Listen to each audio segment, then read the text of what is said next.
Okay, guys, we are live. So for those listening at home, welcome to the Live from the Sword Coast podcast. My name is Kevin Madison, and I will be your friendly dungeon master this evening.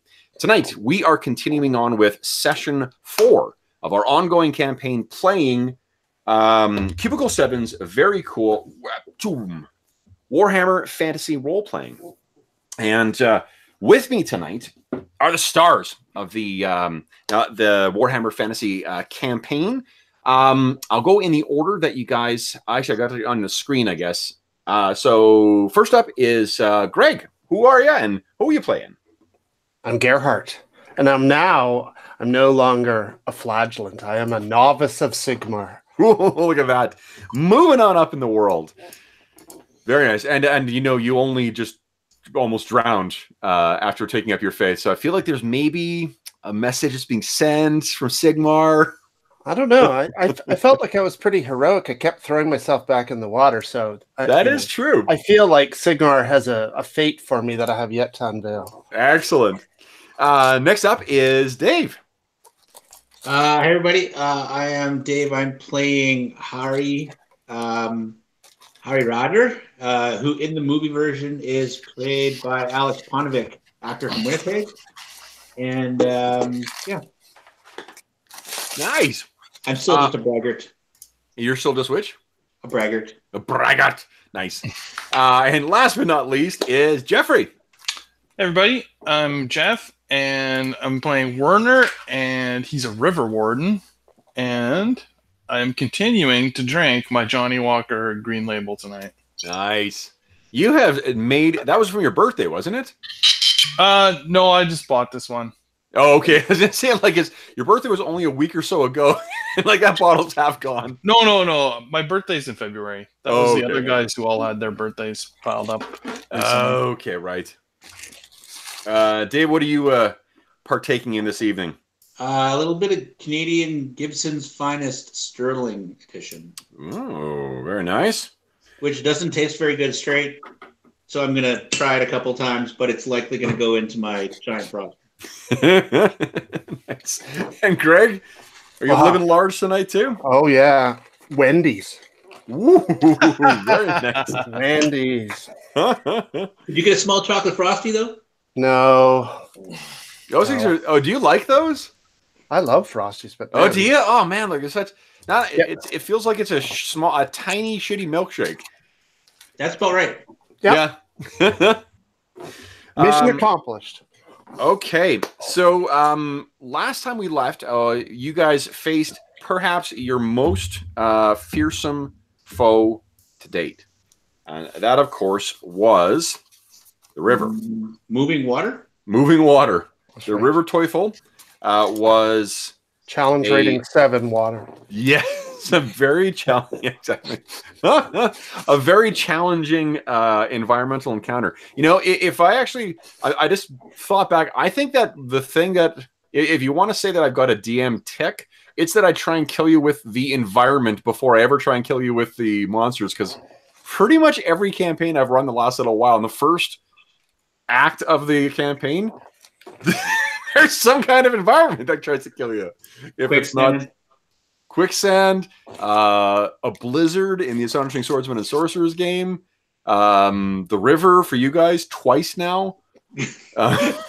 Every time we leave a town, we'd almost die in a river. There's maybe a reason why I actually enjoyed the Wilderness Survival Guide for AD&D more than my monster manual. So. I think we should just go back and stay in town and retire. Yes. Open it in. I should mention as well that one of my second favorite things about, or perhaps my favorite monster in Warhammer Fantasy is the Skaven. So I'm not sure that the cities are going to be much better for you. But... Lovely. Okay. However, where we left our heroes was dragging themselves out, exhausted and injured in Werner's case, where a Reichland eel had managed to take a nasty chunk out of him. But this, guys, is what you're seeing now. This is just there we go, boom. A smaller version of what you see. That there is Stromdorf. So, you may recall, what do you guys remember? What the hell would bring you to a soaked and dreary place like this? All I remember is I was treated like a serf by the river warden, and yeah, he's going to pay for that later. A serf?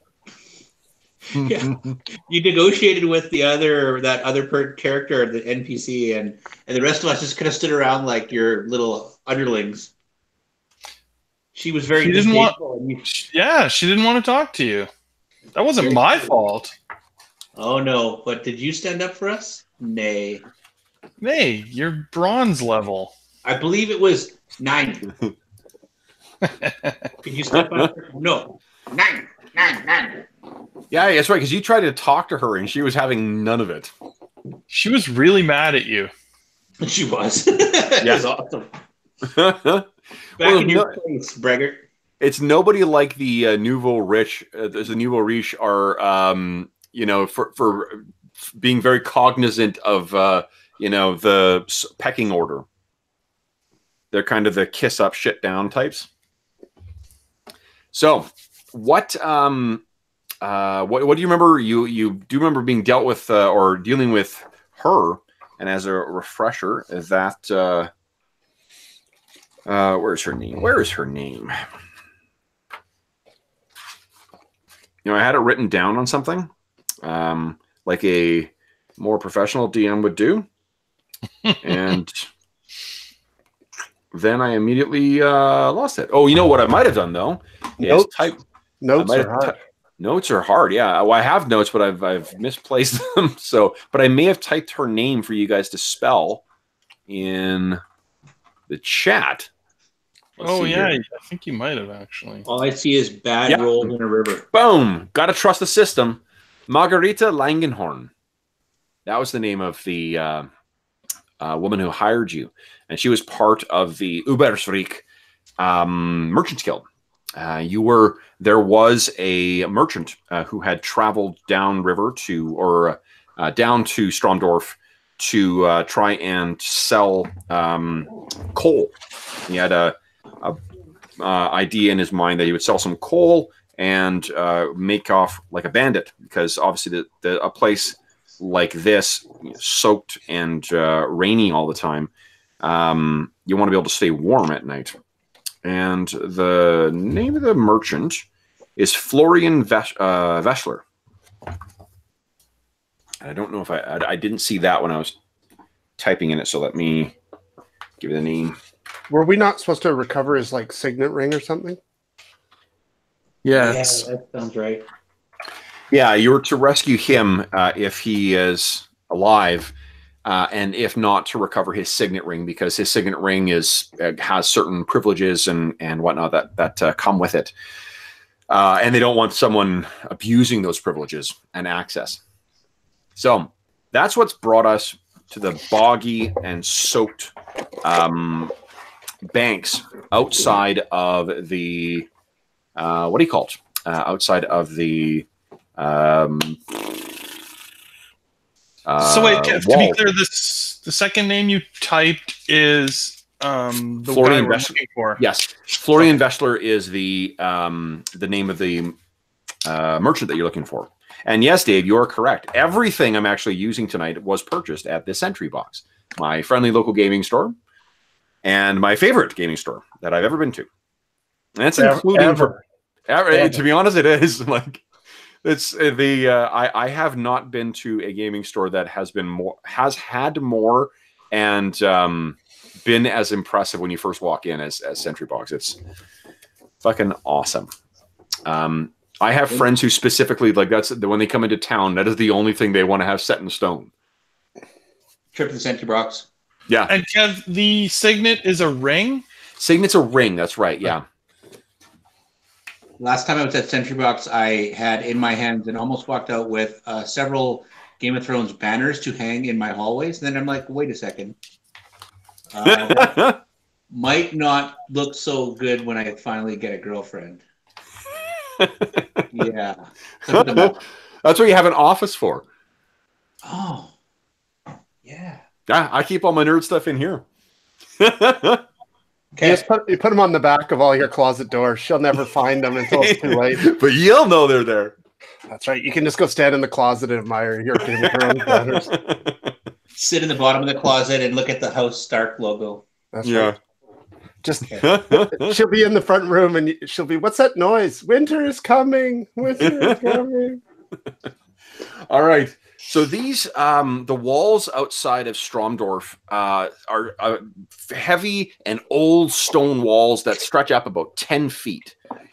And from where, and it's a big circular sort of structure that runs around the entire city. But there are 2 gates that lead in. And you can see the structure right here, where I'm pinging. That seems to be one of those gates. And in spite of the look of this, it's not night. This is like mid-afternoon. It's just this overcast and this rainy here for some damn reason. Of course, Harry and Gerhard, you think that the reason is because Werner is cursed. Oh, yeah. We know. We don't think. We know. You know, yes. That's right. Exactly. We know. All right. So you're out of the water. Werner, you're pretty, you're pretty banged up. You've got Super some banged up. yeah. Well, in this game, super banged up is critical hits, because you don't necessarily die from critical hits. You just wish you're dead. So, but yeah. So what are you guys gonna do? You're out. Unfortunately, I can't remember what you called your boat, but Grandma's, whatever the hell it was. Grandma's dinghy. Grandma's dinghy. Grandma's dinghy has gone off to live on a lovely dock somewhere where it's going to have lots of space to run, and you will never see it again. It was garbage. It was garbage, yeah, but it was your garbage, Scow. So what do you got? Yeah, you worked your way out right now. There doesn't seem to be, like, you can't from the the mix of the rain and the overcast sky that's obscuring the sun. You can't really see, you can see the top of the walls, but you can't see if anyone's actually up there or not. And there is that one entrance off to the west side of town. That's closest to where you came spilling out.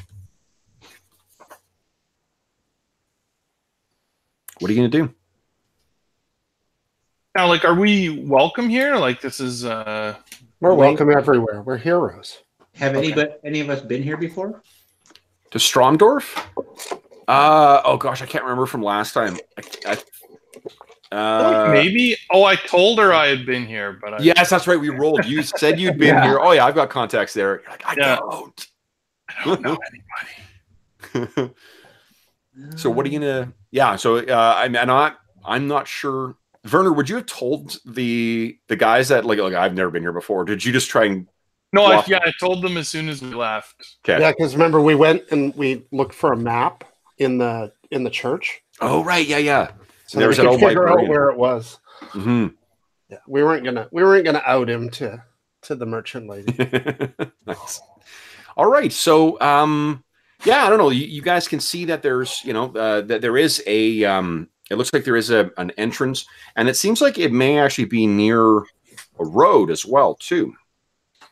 Yeah, we should probably not be trying to sneak in because, it's hard to rescue people when you're in prison. Yeah. Well, it's the middle of the afternoon, right?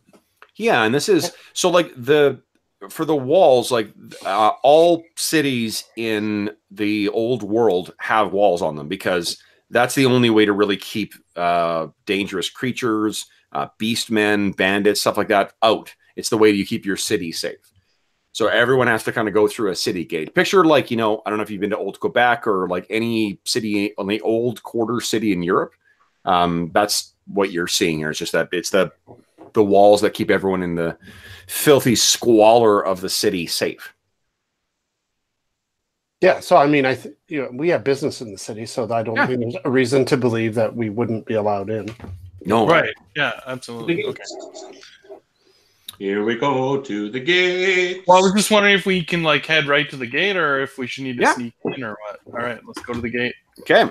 So you guys head to the gate, and as you get closer, you can see that there is a fairly well-traveled road, and it's like an imperial road. It's well maintained. It's packed down and whatnot.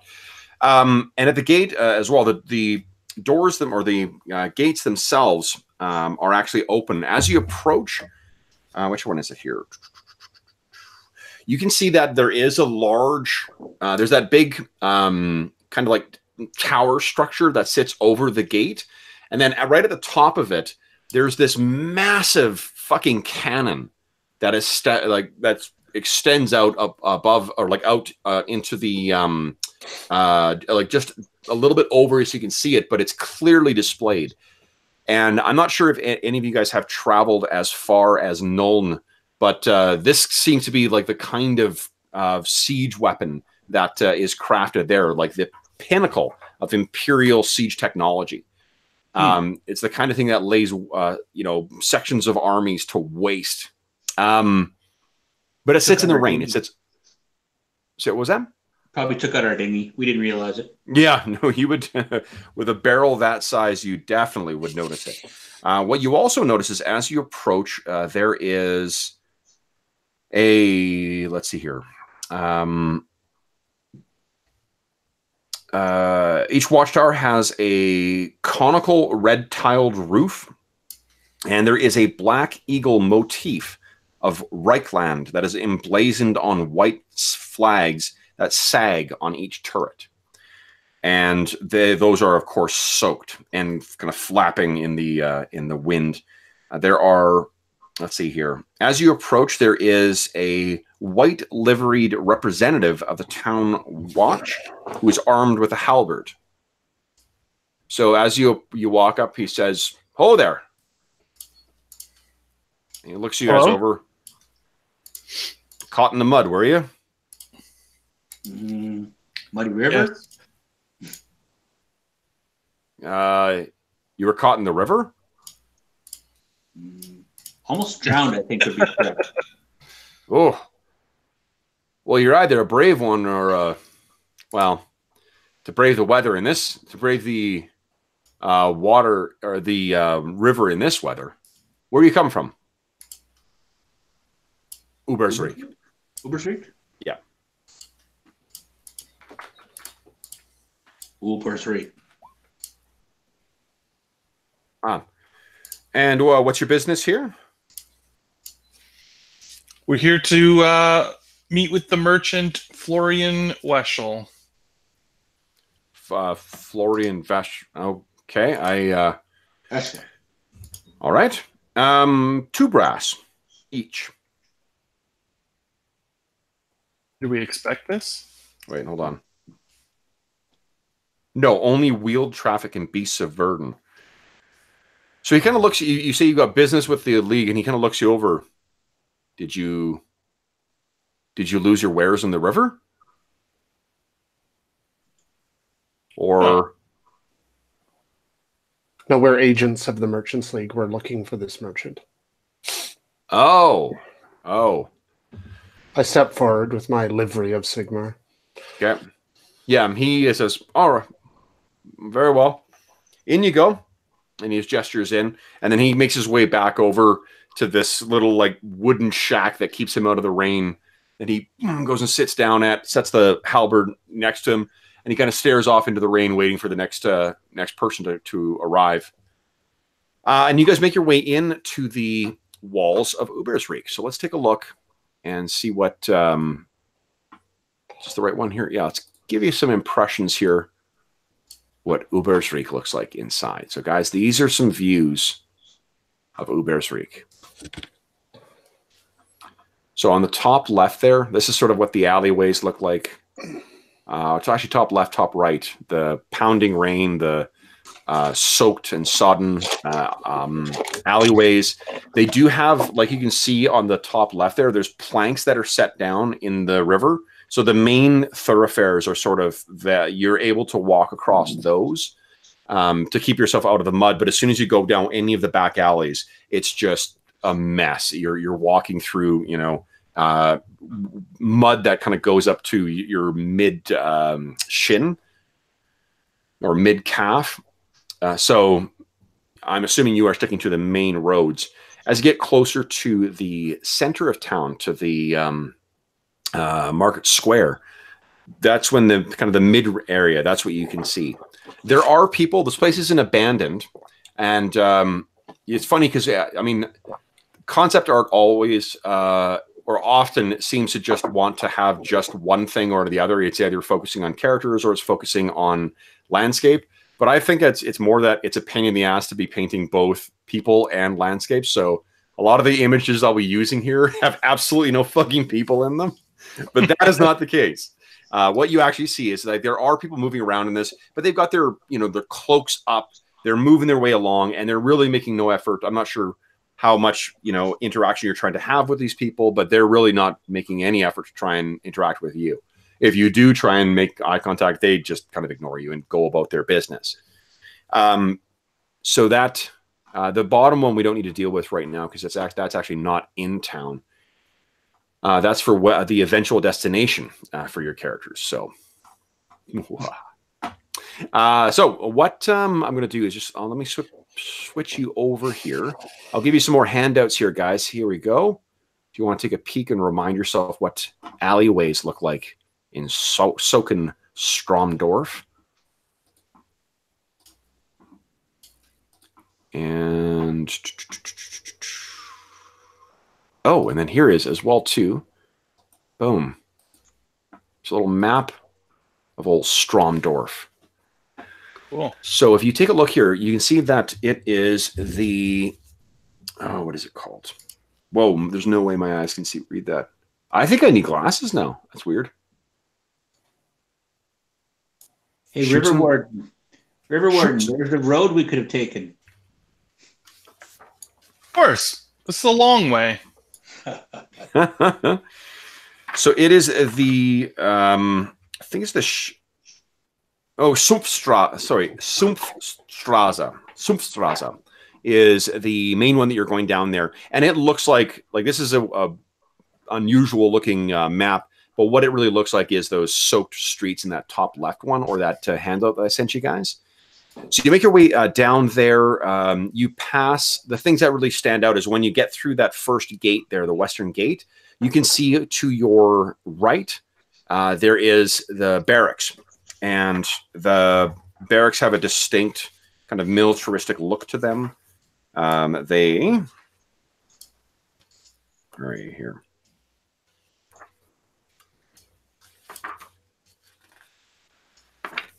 Yes, the barracks are a collection of dour brick buildings near the Reichland Gate. A tall stone wall surrounds them, and a watchman stands sentry at the only entrance, halberd at attention. He does not allow anyone in, blah, blah, blah. Yeah, so that's what you can see. You can tell that it's the, what do you call it? It is the barracks, and the barracks as well has the marking of there's two sort of banners that are hanging there. One of them is the sigil of Stromdorf, and then the other is the sigil of a noble family. Do any of you guys have any lores that would help you, recognize what different, what the different crests for different noble families would be? I have Reichland, lore of Reichland. Yeah. Give me a Reichland lore, and I'll give it you. That's an average test, so plus 20. Okay. I have lore of riverways, but you wouldn't believe that I actually do. You can make a roll on that as well too. I'll make that a plus 10. So I'm not sure what the name of the difficulty is. Oh, so close, Gerhardt. They all look the same to me. Yeah, it's on the tip of your brain kind of thing. Like it's you're almost certain you recognize it, but you're like, I don't know. But Werner, success level -7. Wow. Okay, so that is a critical failure, effectively. So we have mistaken the main road for a riverway. So I think Werner stops for a moment, and he pulls Werner or Harry and Gerhardt back, and he says, "Guys, look at that." And you guys both stop, and you look over, and there's this one crest on one side, and there's this other one. And he says, "Do you not see it? No. How could you not see this, Gerhardt? It's a mark of chaos. They openly venerate the chaos gods here. Where have we come? I sort of like look at him, raise an eyebrow. I think you've spent too much time in the water. Werner, you're convinced this. How does he not see this? What are you talking about? What is it the symbol of to you? It's some noble family of Reichland that I can't recall the name of. Yeah, exactly. You can't call her the name. I think I know your next what do you call it, talent should be gaslighter. I'm not crazy, you are. Yeah. Maybe Okay. we could find somewhere warm where it could dry off. I'm feeling kind of sopping wet and gross right now. Yeah.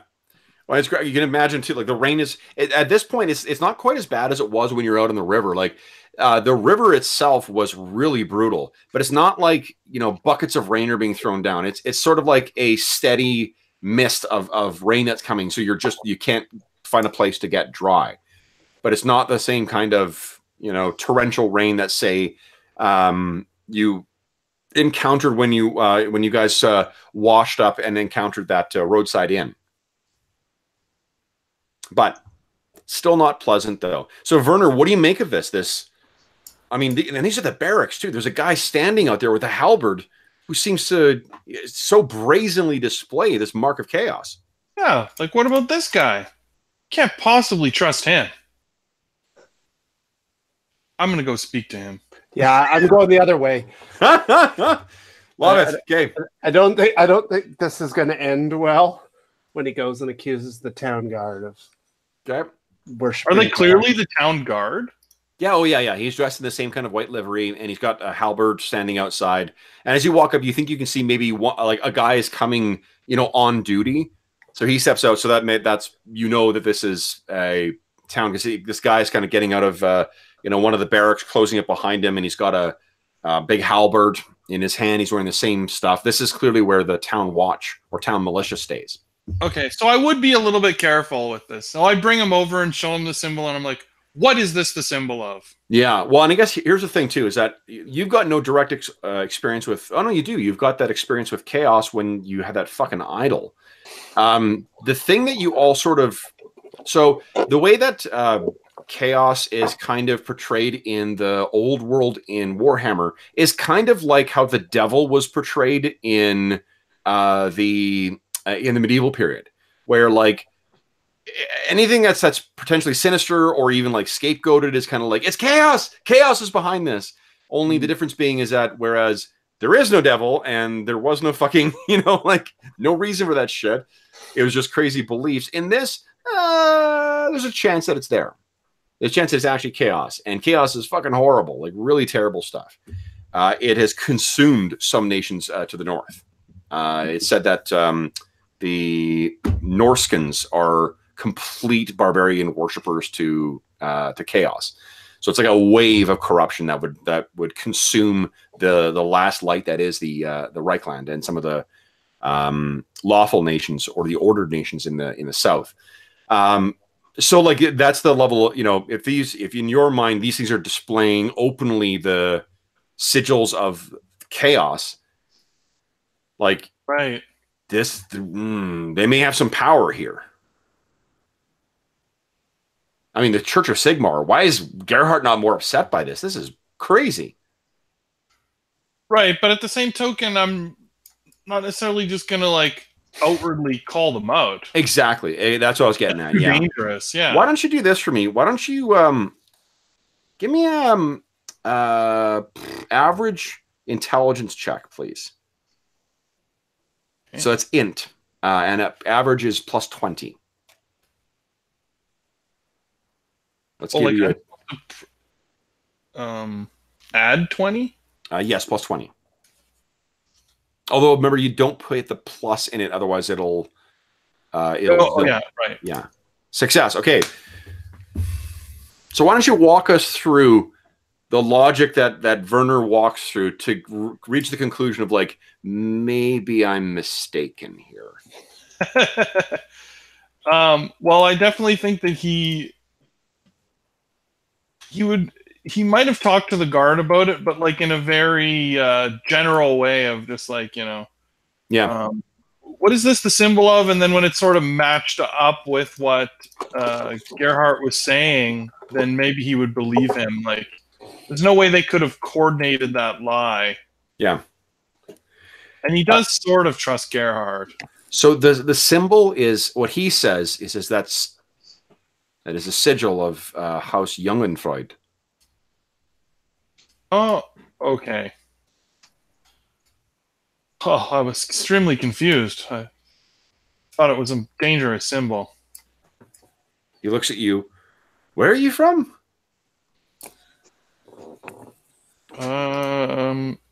Ubersreich. Ubersreich. He kind of rolls his eyes like, oh. Like as if like that figures. Right. Like they're idiots. Yeah. Does he spit? Does he spit when we say it? He does not. No, they're not. Stromdorf does rely on the trade with Ubersreich. So, and I mean, like in comparison, to give you guys a sense of the comparison between the two, like Ubersreich is a fairly impressive, full-on city. It's got this massive, beautiful river that cuts through it. It's got these huge bridges that cut across that massive river. It has a significant dwarven presence, so there's always this kind of cosmopolitan feel to it. In comparison, Stromdorf is a boggy dump. Ubersreich does not need to throw planks on the ground so that you don't sink into their streets. Stromdorf does. So, okay, so we are from the shithole. No. Stromdorf is the shithole. We're in the shithole, but we're from the city. Yeah. Oh, Ubersreich is a full-on actual city of like several thousand people. Stromdorf has a couple hundred people. It's boggy. It stinks. It seems to be choked. The streets are choked with mud, whereas the streets are paved in Ubersreich. Yeah, this is just a village, right? Oh yeah, this is not a Like if you take a look at the let me show you the handout again here too. Stromdorf, boom. Like take a look. That's an accurate reflection of sort of how big Stromdorf actually is. Okay, I guess I just don't realize how big Ubersreich is then. Yeah, Ubersreich is much, much bigger. Like, okay. Yeah. Okay, so what are you going to do? You guys have kind of eyed the people at the barracks. Like, all right, let's make your way on. You continue down the street, kind of carefully making your way on, stepping on the boards to avoid the puddles and the mud. You pass, the next thing that sort of stands out to you on your left there is the Stewpot Hostelry. And the Stewpot Hostelry appears to be a tavern and inn.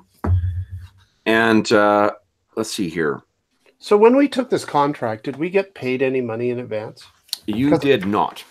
Because otherwise, our money got zeroed out after our downtime, right?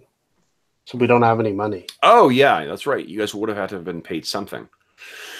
Let's say, hold on. Otherwise, we're sleeping in the gutter. Sure. Well, isn't there a temple of Sigmar?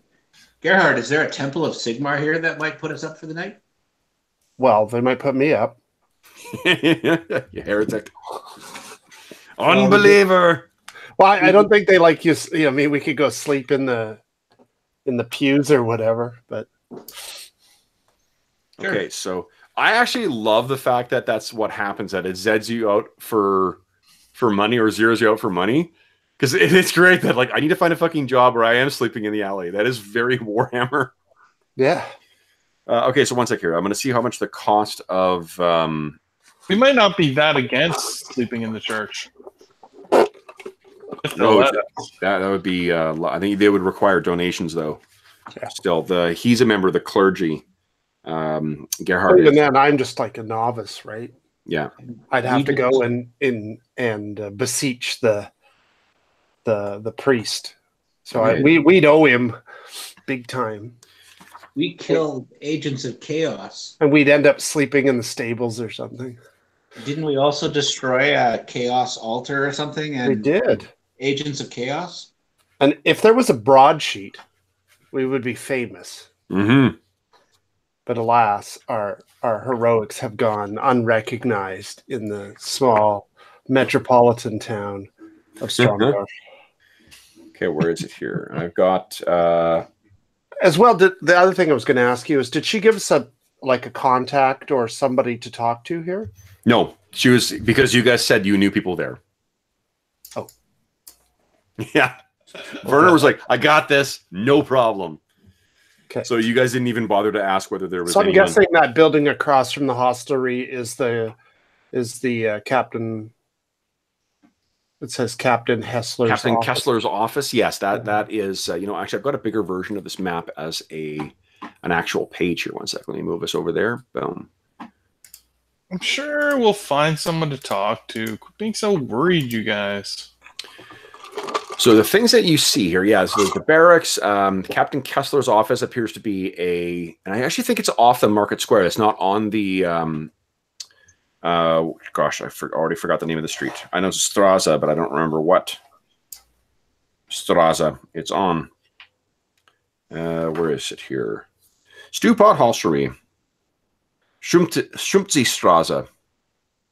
Off the Schumtzi-Strasse. That is not going to be easy to remember. So off the Schumtzi-Strasse is you pass the Stewpot Hostelry. So it's a place that it looks like it's a place where travelers could stay, and there is a nice smell for food that's coming out. You pass by let's see here, Captain Kessler's office. Let me see where.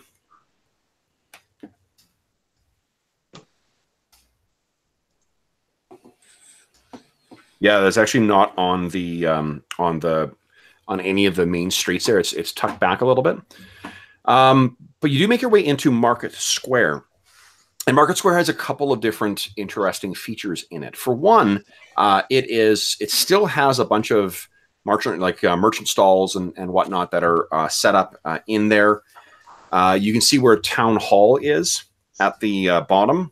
Or the south end of the square. Town Hall is a large 3-storied, half-timbered mansion dominating the south side of the market square. A grand flight of colonnaded marble steps sweeps up to a heavy oak door decorated with a gold lion-headed knocker. There is a watchman that guards the entrance leaning on his halberd. Same white livery that you saw the other town guards wearing. You also see here, right in front of there is also something of interest, and that is this, guys. A massive statue. That looks like our buddy. So the statue of the town. Yeah. So in front of the town hall, on a granite plinth, stands a tall statue of bronze, pitted and covered with a thick green patina, depicting a muscular man in a heroic posture, a great sword held aloft. His plate armor is decorated with a dragon motif and a plaque on the... Clearly, the artist did not read the instructions when he painted this.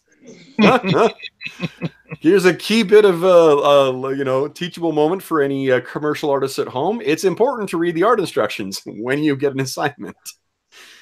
Or the art order, where the, let's see here. It also says there's a plaque on it that reads Olas Stinchhelm. Is it? Stitchelm, yeah, savior of our town. So you can see him, arm up, the weapon out. And the reason you're kind of, not only does it seem to, really is... it's a very prominent thing in front of the in front of the town hall. The reason your eyes are drawn in that direction is because there's some guy who is out there who's dressed kind of like a silver class or silver tier like a middle class kind of person, and he's screaming out and ranting at anyone who will kind of who gets near him. And what he seems to be screaming about is the hiding tyrant. He hides in there. He won't come out. Tyrants taxing us into oblivion, demanding that no honest Stromdorfer make money. He hides in there. He can't come out and show himself or defend himself. Robbing from us to be able to feed his sick pleasures. No, the hidden tyrant. He won't come out. And around this time, like, you can kind of get the sense from the way people are reacting to this kind of ranting guy. It's kind of like, you know, homeless guy yelling on the New York subway kind of thing, where people just sort of like, I'll just not make eye contact and ignore it. The rest of the people in, what do you call it? In Stromdorf, at least the locals, seem to be paying him no attention. And then if there are people who are from out of town who kind of give him a look over, all it takes is for this guy to make eye contact with him, and then they sort of like quickly look away and then you know, walk away from him. He, and again, like, he's not dressed like a homeless person or anything like that. He's just it's clear from how soaked he is that he's been standing in the rain shouting for quite some time. And yeah, the hiding tyrant. And it's around that time when you can see from across the square, there are two kind of white liveried members of the Watch and another guy who seems to be a little better dressed. And this guy he's a thin, humorless face and a long waxed mustache.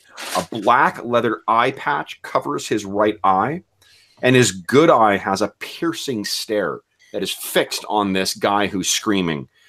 He sports a black, wide-brimmed, flat hat set at a rakish angle. And he wears a breastplate over his black jerkin and close-fitting hose, both superbly fashioned. His left arm ends in a stump, and a splendid sword of superior craftsmanship dangles at his belt. And you can tell from the way he walks that he certainly knows how to use this. So he walks up, and as he does, this guy who's shouting at the foot of the statue, it screams out, "And here he comes! More agents of the tyrant! More agents of the tyrant to bring me again to the stocks! They won't! Come out, hidden tyrant! Come out and show yourself! Show yourself to honest Stromdorfers!" And at that, the two men who are in the livery, the two watch members, go up, and each of them puts an arm under the guy's shoulder and sort of starts carrying him away. And the fact that this guy doesn't struggle whatsoever suggests to you that this is probably not the first time this has happened.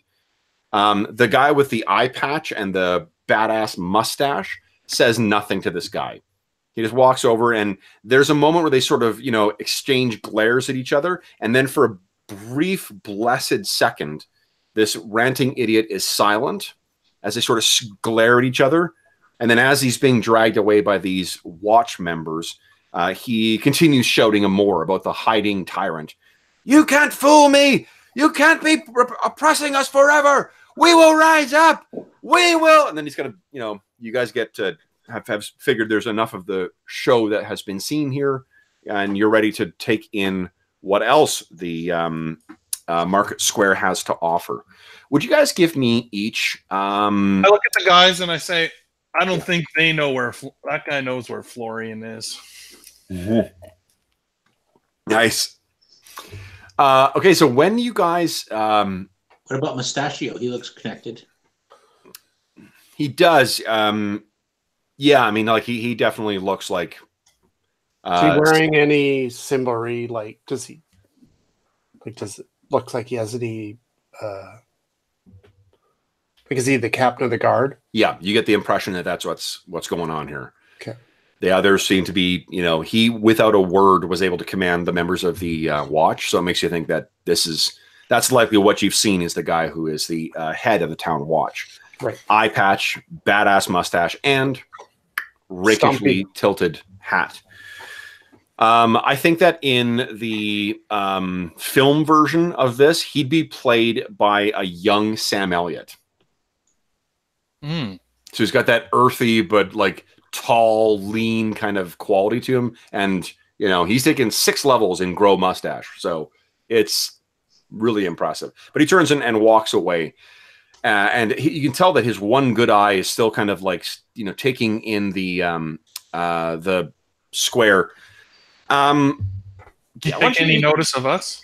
Nothing of interest. There's still, I mean, the square is not packed by any means. This isn't like a market day, but I mean, there's enough traffic going to and fro in here that you know, you don't stand out as right. Okay. Yeah, as being the only people in here. Would you guys each kindly give me a perception check, please? Is it perception? Is that what it's called in this game? Mm-hmm. Awesome. 1 for 1, Kev. 1 for 1.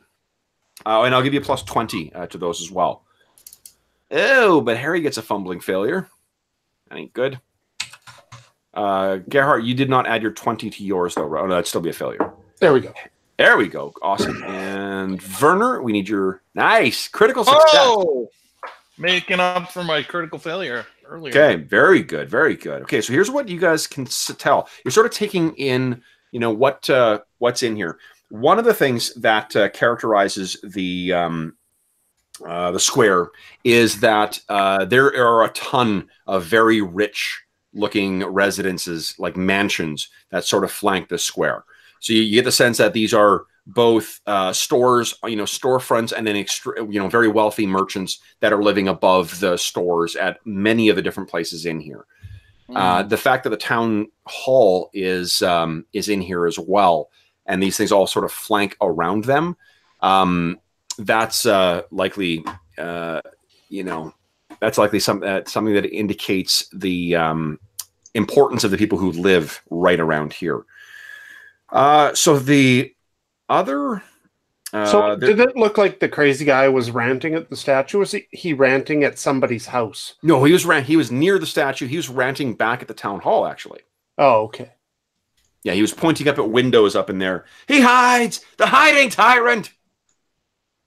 So, the market square is a large open area entirely raised on wooden planks to avoid the mud beneath. Rows of covered stalls sell all manner of goods here, traders barking out their wares to passers-by.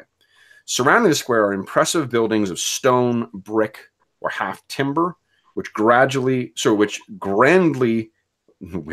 strives a third time with grandly ostentatious facades. Reading is key. These are the homes of merchants who comprise blah, blah, blah, blah, blah. So you look at these things. So here's, because you got a crit there, Werner, here's something you notice. Because you strike me as someone who's fairly, you know, class conscious, let's say. You want to make yourself, you know, you want to make the reputation for yourself. So while at an initial glance, these buildings look really impressive, a closer kind of look shows that there's signs of dilapidation. So there's crumbling brick or stone, there's rotting beams or cracked windows. Like these things, it looks like maybe Stromdorf, or at least the merchant class in Stromdorf, is maybe on a bit of the decline. Let's see here. What else do you see? I just want to make sure there's another feature in here. Now, where do they keep the ogre? Is that, I'm sorry, did I say ogre? I meant, Church de Sigmar, or did I? So what there is because you got a crit as well, Werner. You guys can kind of picture that you're making your way through these stalls, and people are assailing you with like, "Oh, come get this," and "Oh, here, fresh, you know, Reichland eel," and you're looking around. You see that there is a well right in the center of the market square, which is not unusual for, you know, a town. A town often puts their well in the center. So you kind of look at the well, and you can see that there are a couple buckets next to it that you know, that you would use to plunk down, and if people are going to pull stuff out of it. But for one thing that's weird is that the buckets seem to be full, but it's rainwater. You know, because it's right up to the edge, and the falling rain is sort of pouring over on it.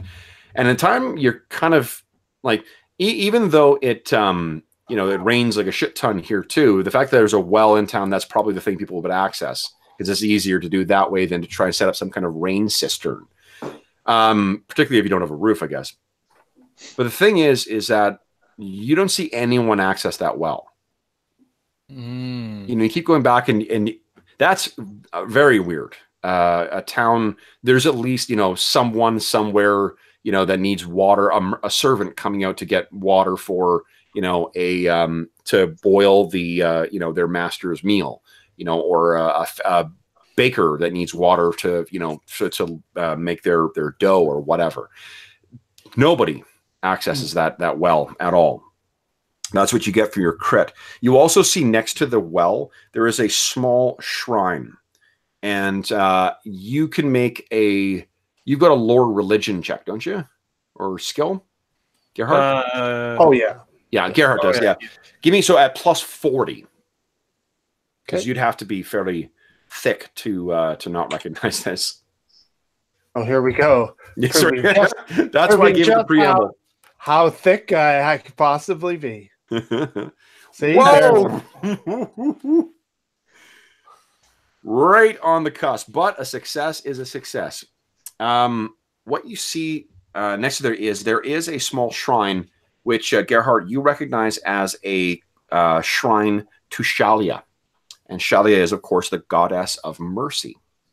There is a small marble figurine of the goddess that is placed in a small little shallow alcove.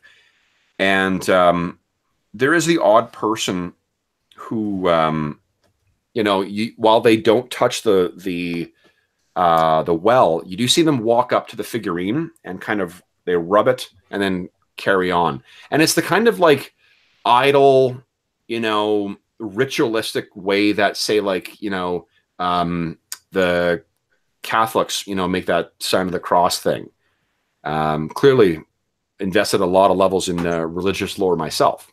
Well, take over and walk over to the well and take a look down the well. Sure. You walk over and you take a look down the well. And I mean, there's water down there too. It's hard to see a little bit, but you do get just a little bit of a reflection. So like, there's clearly water down there. Mm-hmm. And you look down and now notice that, someone's just let these buckets fill up with rainwater. But they're still attached to the Yep, you can still toss them down there. Yeah. But I mean, it just means they haven't been used in so long. Yep. And they just filled up with water, right? Yeah, it's got a covered, warped wooden roof held up by oak pillars. And it just doesn't, there's that shrine to Shalia that's next to it.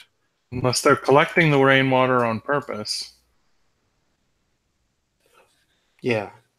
Or or just nobody uses the well and then the buckets have filled up because nobody's been using it. I wonder if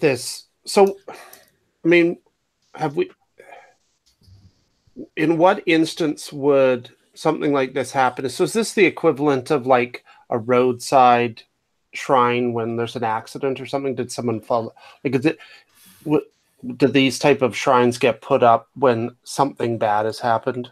No. Well, so Shalia is she's the goddess of healing, mercy, and compassion. Okay. And healers and physicians would be worshippers of her. But looking at this thing, it's like that little marble statue itself is so worn that it's got to have had like tens of thousands, if not hundreds of thousands of people who have gone by and done their little blessing on it. So It's been there for quite a while. The structure itself as well, like that's not new. It's something that's been there. This is not a common tradition. This is very specific to this town. Like we wouldn't have seen something like this anywhere else. You probably could have. I mean, like of the different, if knowing your character's experience with the different faiths, I mean, look, if there are people that you would, are gods that you could pray to, because I mean, people, this is not it's not really a monotheistic religion. There's a whole bunch of gods that make up, and then you just sort of pray. Either you may favor one over the other by virtue of your profession or whatever. Sure. But it's more necessity, right? Most people, exactly. They call out to the gods when they need them. And Shalia is the god of mercy and healing. So, keep me safe, keep my family safe, keep me healthy, stave off the sickness or whatnot. It's just a little thing you would pray to. Right. It's not that. By contrast, from where you're standing, you can see the big spire, and it catches your eye because there's this lightning bolt that comes down and hits like right in town, and wow, you hear the echo, and you look over, and what there is that structure that is the Temple of Sigmar, and you can see because it's still glowing hot, but it looks like there's a lightning rod that's been set up behind it. This is like this town, though. I think you told us this last time. Is like the rainiest town in the Empire, right? Oh yeah, yeah. Okay, so this would not be uncommon because you would want something like if it's storming all the time. You would want one of the taller buildings to have something like this. Well, to attract it away from the market square, right? So that's the interesting thing. Let me tell you about the Church of Sigmar, or Temple of Sigmar. So the Temple of Sigmar, there are Baroque crenellations decorated with eagle and Warhammer motifs marks this modestly sized building as a holy Temple of Sigmar. Its stained glass windows depict scenes from Sigmar's life. An ornate tower juts from the roof, housing a massive golden bell.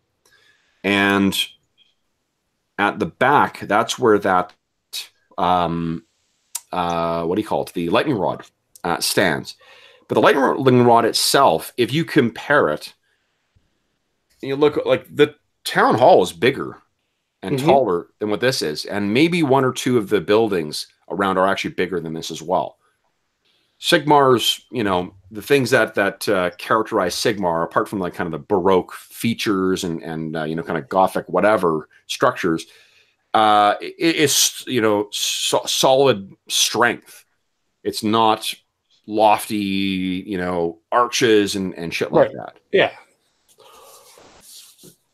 So, yeah. What I can tell you is that's not a feature of every Sigmarite church. No. And if you do look, I mean, I think judging from what you're kind of talking about there, there's not lightning rods in any other structure. Right. Mm-hmm. I mean, well, we can.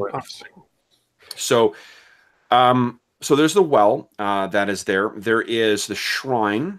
There's the town hall. Mm-hmm. There's this Temple of Sigmar. And why not? Let's see here. Give me one sec here. I'm going to see if... I'm assuming you guys are just sort of idly making your way through town, and I'm just giving you different... Just looking around. And... Yeah. Kind of sense of what's around and what you can see there. So, let's see here. Oh, here's what do you want to talk to, guys? Where you're well, I think we should probably find some place to stay because you guys, we're probably pretty exhausted, wet, tired, and cold. And I'm quite injured, actually. Yeah. Right. Greg, would you give me a D6 roll, please? Sure. 6.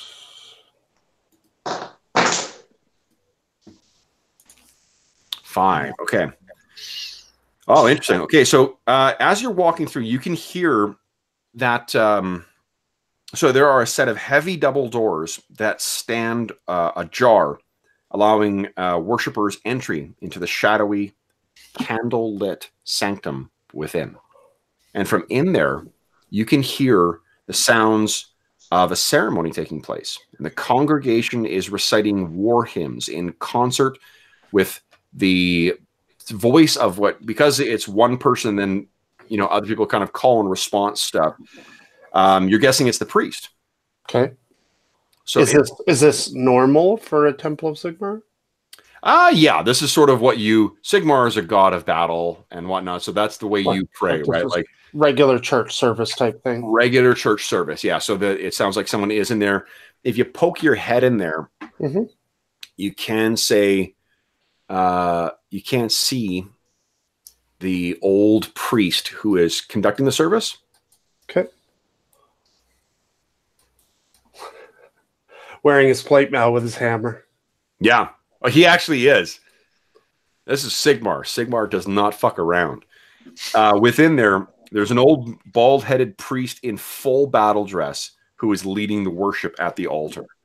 Oh.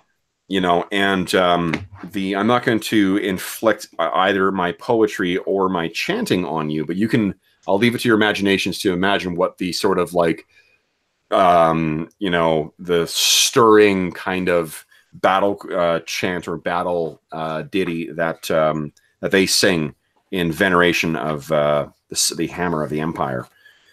And where is he here? So what he looks like as well is bull-necked with muscles of steel, with an iron circlet about his bald head, fashioned with symbols of Sigmar. And Gerhardt, you can, you know, you've seen members of the church and whatnot, and like this guy with his battle scars and his tattoo of the the brand of the twin-tailed comet of Sigmar on his forehead tells you like this is a guy who has walked the walk. He has taken up the hammer in battle on behalf of Sigmar, and the way he kind of, you know, screams about, you know, smashing the greenskins and smashing chaos and whatnot, and then getting everyone to go back. He's a near mania as he's kind of chanting this stuff out. Yeah. And it's just, you know, you can hear the congregation is going bonkers along with him as well, too. And this is all what you can hear at the big open double doors. Did you guys want to step in, or are you going to keep kind of making your way around the square first? I think we're going to try to find, I mean, so you said that Stewpot Hostelry, is it like an inn as well as a tavern, or? It is, and there is one other structure right in, let's see here. Yeah, it's just at the entrance of Market Square. Why don't you, Harry, do you have any lore skills? No, but I can fight things. Okay. That does not help. So let's hear. I think that both Werner and Gerhardt, you guys can both make your respective lores, the Lower River or whatever it was, and the Lower Reichland. Mm-hmm. We're going to swap, though. Gerhardt, you're going to get +10 to yours, and Werner +20 for yours. I'm actually going to give you +30 because I think there's a reason why this is probably something you would know about. But let's see. We'll let the dice decide. And I'm using my lore again? Yes, please. At +30. Oh, nice. +4 success level. Okay.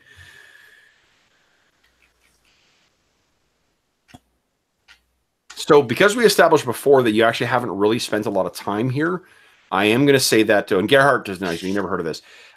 You see this sign, and this is the sign indicating that this is the Thunderwater Inn and Brewery. And you're like, holy shit, right. There's a brew, a kind of a brand of beer that's made in Stromdorf called Thunderwater. And it is incredibly popular in the Reichland. Like it's one of the most well thought of brews. And it's made here at the Brenner Brewery, right tucked behind. So the inn is a large half-timbered building with an entrance on Market Square. And then also from the Markerstrasse, right on the side there. From Markerstrasse, there is a passage for coaches that leads to an enclosed yard, a coach house, and stables. Excuse me. And then just behind that is where the brewery, which is the brewery is surrounded by a tall ivy-covered wall, and it's a 3-story building with a tall brick chimney, and you can see like steam or mist or whatever else is coming out of the top of it. But this must be it. This must be where they make the Thunderwater brew. Oh, cool. Yeah. And you know, what's the family's name again? The Brenners. The Brenners, actually, it's a family that runs both the Thunderwater Inn and the brewery. So you have two different options. You guys have the Thunderwater Inn where you could stay, or you have the Stewpot Hostelry as well. So as you guys are kind of looking at this stuff, you have... Does one stand out over the other, like as far as like quality? Like, is one clearly nicer than the other?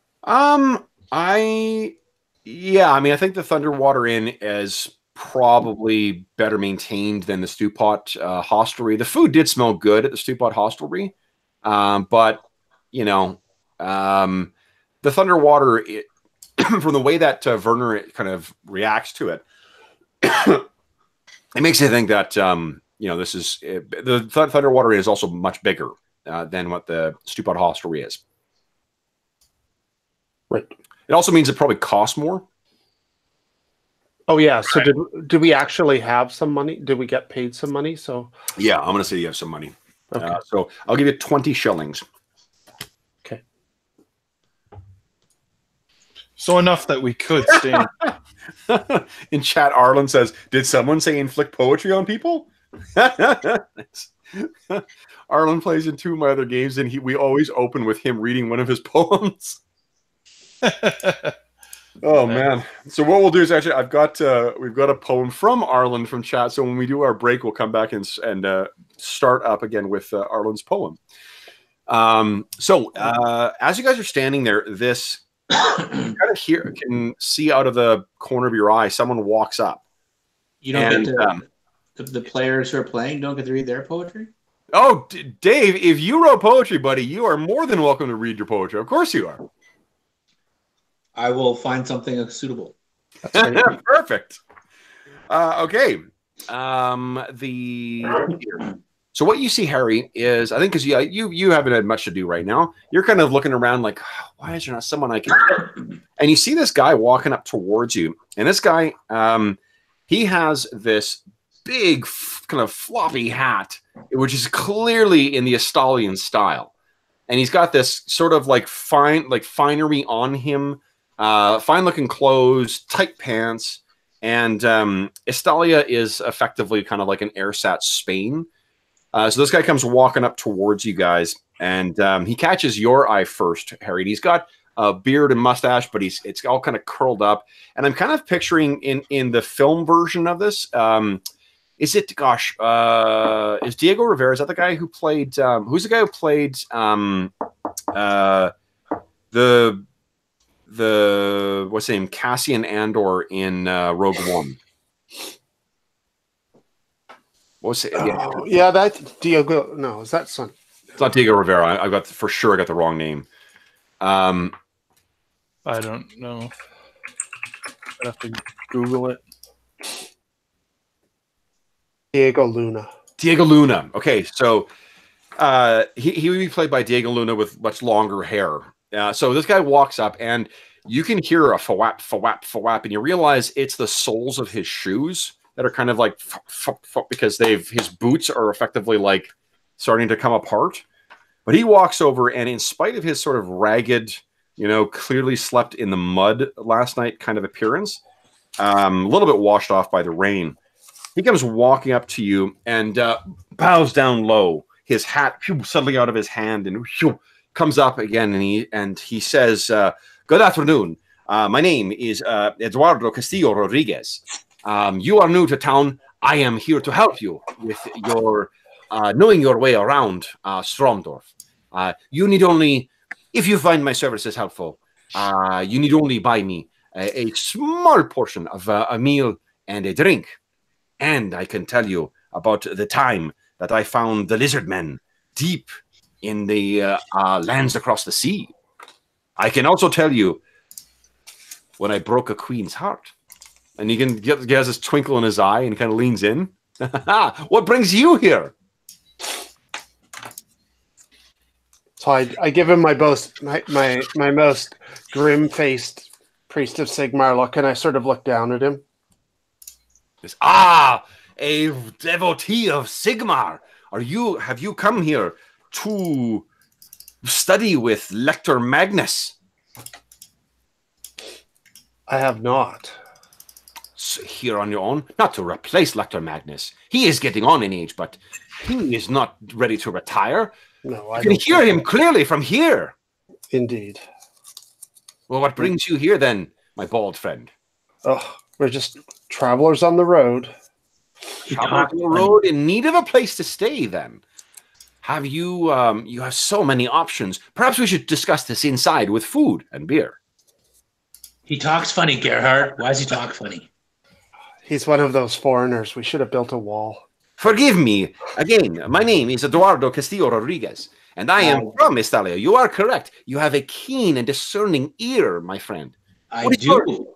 You must be rich to have 3 names. Maybe are you buying us dinner? I am rich in my heritage. My first name is from my grandfather. My second name is from my great-grandfather. My final name is from my father.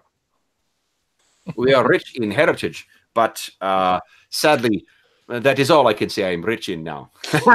Yes. Right. Yes. And you said you knew lizard people and such a tale. Deep in the jungles of Lustria, I came across a lost city of gold, but was chased away. No. Angry lizard people. You don't understand. I didn't want to know the story. I just wanted to know that you knew about lizard people. Oh, I assure you, my friend, my new friend, this is only the beginning of the story, a hint of the amazing tales but the road that brings me here. You wouldn't happen to know any place where I could get some work around here, would you? What type of work are you looking for? A strapping young man. That'll give me a couple of coppers to scrape together would be nice, so I don't have to sleep outside and get all muddy. You know you got 20 shillings, right?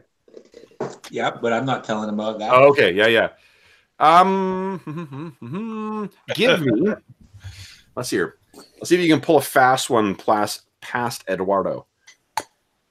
So would you kindly give me a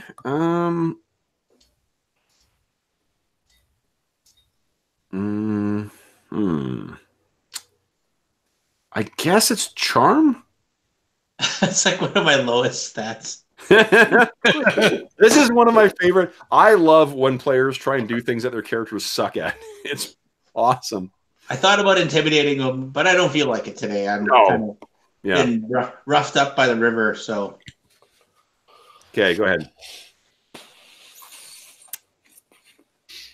Clearly, you don't know what you're saying. Nice. Okay, so you got 1. Now let's see his roll. Okay. He says, "Oh, you have no money. Sadly, I believe we are both in the same ship, and the ship is going down. Your friends seem to be more well disposed. Perhaps they are generous. Both of us will eat inside and eat and drink." Oh, my stern friend, you still stare at me. What can I do to bring a smile to that face?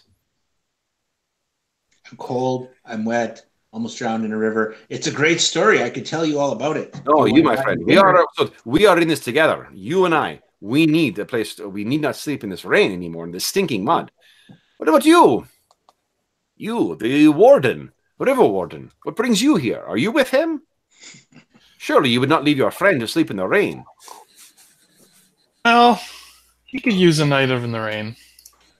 Oh, and that means perhaps you have a space for another person, perhaps for Eduardo. Listen, Eduardo, if you can point me to Florian Weschel, I will get you a meal and a room for the night. Who is Florian Weschel? A local or? A merchant from Bursary. A merchant from Obert Rig. There are many merchants from Obert Rig who make their way through here, but Eduardo has very keen eyes. What does he look like? What did he travel with? Well, he was an agent for selling coal. An agent for selling coal. Ah, a crafty merchant. A place like this.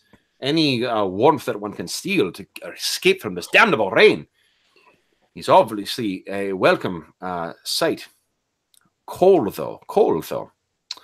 I can't say I recognize that, but what I can tell you, because Eduardo knows Strondorf quite well, is he would Do you know, is he a thrifty man or a man who will part with coin? If he is thrifty, he may stay at the Stewpot hostelry. The halfling woman that runs that place, it's not as welcoming as the Thunderwater, but it is favored by many coin-conscious merchants.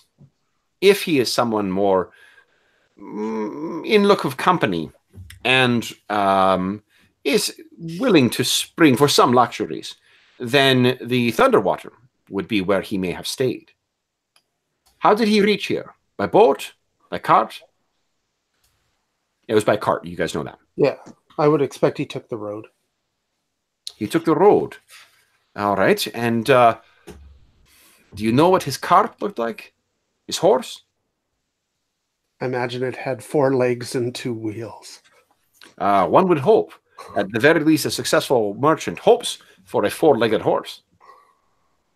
So, of course, I could tell you about the time my uncle had a 3-legged horse, but that is a tale for another time. Well, we might as well continue this conversation inside. I think you've earned a meal out of us. A meal? You! Praise your God! Praise to Sigmar! And he kind of touches your holy thing and tries to do some kind of gesture thing with it and says, of course, bows again. Inside then, please. You, do you wish to stay watching pennies and brasses? Or do you wish to enjoy the best ale that you can be found up and down the Teufel River? I'll come with you guys. I'll find some way to scrape by. And he kind of gestures into you. See, I told you, my friend. I would find us a warm meal and drinks. Is there a place where I can crack a few skulls for some, like fist fighting or something? Fist fighting? I know nothing of this. No? 2 guys, they stand there and they punch each other and the winner gets money. No, you have told me that. He seems a little less invested in you now that you've said that you're broke. So, and you, my friend, he turns to you, Werner. Oh, will you join us as well, Mr. Warden? Sure. But don't you want to see my friend fight for money? I've seen so much blood in Lustria, on the high seas, in Estalia, in coming here. Some thirst for blood, usually those who have not had to spill it. Okay. So, please. And he kind of gestures you in the direction of the Thunderwater. So, the Thunderwater itself is... There we go. Yes. When you get inside, the building is divided into what looks like sleeping quarters upstairs, a tap room and drinking booths downstairs, and then private quarters at the back. The tap room is lit by lanterns fixed to the wall. The windows are bolted shut, and the tables and chairs are fixed to the wooden floor. Now, do you wish to go into one of the tables, or do you want to grab a booth? You guys walk in. We get charged for a booth? I mean, as long as you're drinking and eating, you're not going to get charged. Okay, then sure. Yeah, let's take a booth. So you walk in. Is there bottle service? The place reeks of stale beer and sweat, and a fog of tobacco smoke hangs heavy in the air. The inn is packed every evening as locals seek shelter here from the rain, but it's only probably about half full at this point. Curiously, the seats that seem like the best seats are these 2 chairs that sit right in front of the fire. And there's one person who is sitting in one seat, and there's a guy standing next to him talking down to him. For some reason, that other seat is sitting open. Most people are chatting or laughing with friends. A few tables are devoted to serious games of cards. And the bar is manned by a middle-aged gentleman and his 2 youngest sons, You can tell from the family resemblance that there's 2 sons who are working in there as well as some pretty serving girls. You guys will be able to, I'll say you'll be able to find either a table or a booth if you want. Sure. Okay. We'll go find a booth. Okay. Yeah. So you guys head over and you sit down, and as you do, Eduardo kind of like gets himself right in the corner, and he says, "Oh, you are so well. It's you are very generous travelers. Now, there is a prank that they enjoy here quite a bit. A warning: if you just tell them that you will try the marsh water." And that sort of like right after he whispers at this, one of the younger kids, the guys, walks up and he says, "Afternoon. I don't recognize your faces. Are you folks from out of town?" We are. Well, then, I mean, we have on offer here the many different varieties. There's, of course, the famous Thunderwater that is known all across the Empire as the finest ale to be had. But being that you're in town, we do have a special reserve that is available as well that we call marsh water. Now, there's a secret behind the marsh water, and the secret is that while brewing it, we add a live Reichland eel to it to add body to the drink. Now, you know, it's now that I've said it, I think it may be too much for you. The marsh water is something preferred by locals, but we find that those from out of town often don't have the constitution for it. So I suppose I will bring you some Thunderwater then?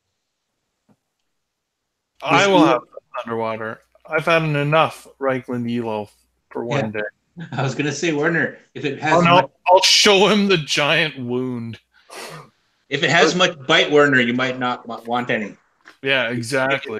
He kind of looks at you, and then he sort of, whatever, you know, kind of showmanship that he was putting on, he's a little like, oh, he's like, did you go to the physician about that?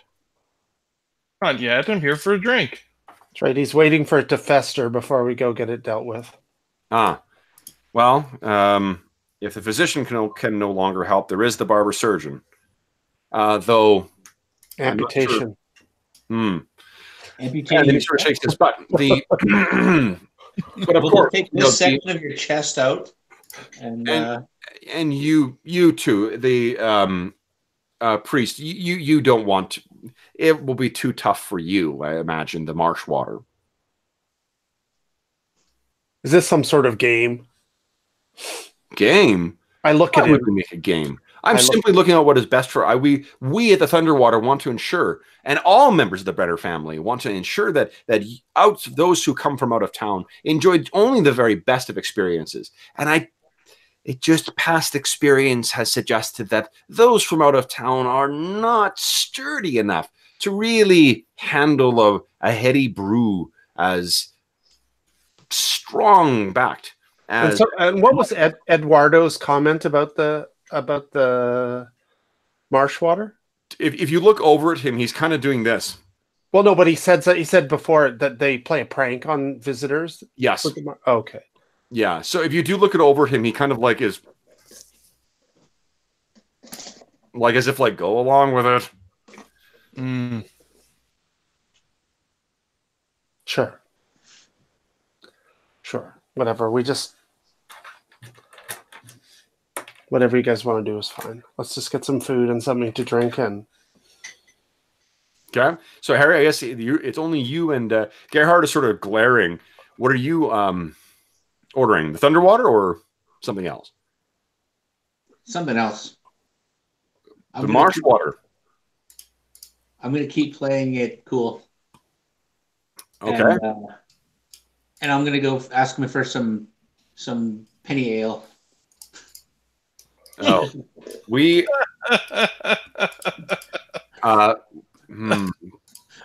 perhaps one of your friends will treat you to one of the brews we have on offer. What you're looking for may be found at the Stewpot Hostelry instead. Oh no offense. I'm sorry. I'm not used to such a fine establishment. I can tell. Yes. Snap. Maybe not your marsh water, but a step down would be nice. The Thunder Ale for you. And Thunder Water Ale. And for you, Priest. Oh, yeah, I'll have the Thunderwater Ale. Very well.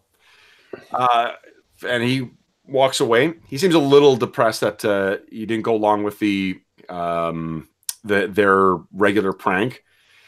And Eduardo leans in. He says, "They do that every time.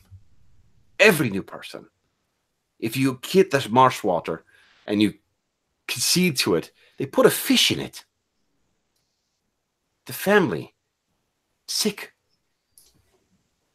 So you guys have the Thunderwater brought back, and sure enough, it is fucking amazing. Like it's an incredible beer. The food is all right, but the beer in particular is really something. So you all have nice, one pint of this, and the Eduardo gets a pint as well. So you guys have a chance to chat with him. Is there anything you want to talk to him about? Yeah. So I will ask him about the shrine beside the well in the town square. What do you ask him? Let's roleplay this out. So what's the deal with the shrine beside the well? I mean, obviously it's been there for a really long time. The shrine to Shalia. Yeah. Yes, that is the locals. They pray. I mean, we do this in Estalia as well. A small thing to draw the favor of the Mother of Mercies. So why does no one use the well in the town square? Oh, kind of like, just you should be careful. Not in here. Not in here. And he kind of looks around. That's why we picked a booth. Yeah, and he leans in. Several months ago, the brewer, Brenner, the father, his wife, their mother, she took a malady and threw herself into the well, dying. That's what I figured. Okay. Okay. Since then, everyone here thinks that the well is cursed, polluted. Well, that's... I'm not a doctor or physician, but if someone's body's rotten in a well, that probably isn't very good for the water. The well is gone. The body was recovered. But they fear, cursed. Oh. A woman driven to such misery, such things they don't rest well. Is there a mercantile guild house in the town? Well, there isn't a empire-wide mercantile guild. Like, you guys are in the employ of Obert Rig, and this place is too small to have like a mercantile guild. Okay, I just wondered if there's like an office where merchants would have to go register, or is that just in the town hall? No, you would pay. So actually, Werner could probably tell you that stuff. Is that you would pay either at their and you would know this, Werner. Is there's actually another gate at the north end of town there. So the two big ones are the ones over here and the one over here. The Nolan Road, the Obert Rig Road, and there's a much smaller kind of door that leads out over here to a wharf and ferry. And that's where most of the stuff is offloaded. You'd pay either if you're coming in through one of the gates at the side, the Vissenland gate or the Reichland gate. You're paying a certain tax for how much, a cart or an animal or whatever. And similarly, when you're bringing in stuff through the Altdorf gate. Okay. So it's just paid to the guards. Correct. Yeah. Oh, okay. Good. So do we need to check with the guards at the gates then and see if our missing fellow went through one of those? I think that's probably a good place to start. Tomorrow we could check the Reichland gate. The Obert Rig gate. Yeah. Yeah. Reichland gate. He would have came up by Obert Rig Road, right? Yeah. Okay. And There's no Temple of Moor here in town, is there? It's just the graveyard of Moor. Yeah. Well, like as on the map, it shows the we probably walk by it. The Garden of Moor is the graveyard. You actually did know because the if you do ask about that, and I'm assuming this is actually fairly common. The Garden of Graves is actually set about a mile outside of town, right? And there is a priest of Moor there, a guy that Eduardo can tell you is his name is Brother Grab. And Grab is he manages the Garden of Moor, not Garden of Graves, Garden of Moor, but he never comes to town. He's following his. What's with my camera tonight? It's getting blurry for no reason. Weird. Come on, there you go. So he manages the kind of like there is a some kind of shrine out in the graves, which is fairly common for the priests of Moor, who is the god of death. Yeah, the burial preparation guys, yeah. And so he's actually fairly far. I'll tell you, yeah, it's about a mile. So it is about a mile to the southeast of town, and it's actually across a river. There's a small kind of tributary river called. Because if our merchant guy, this is like abstract, but yeah, if our merchant guy has died in town here, then he would have been taken to the. Correct. Yeah. To the Garden of Moor. Yeah. To be buried, right? Yeah. And to have, have the necessary things done so that he would not rise as an unquiet spirit, as the town seems to think that Mrs. Brenner did. Anything else you want to talk to Eduardo about, or ask the folks in the Thunderwater Tavern? There does say, like I said, there does seem to be a good crowd here as well too. What are you guys thinking? Do you want to stay here as well? I mean, this should be fine. Yeah. Okay. Yeah.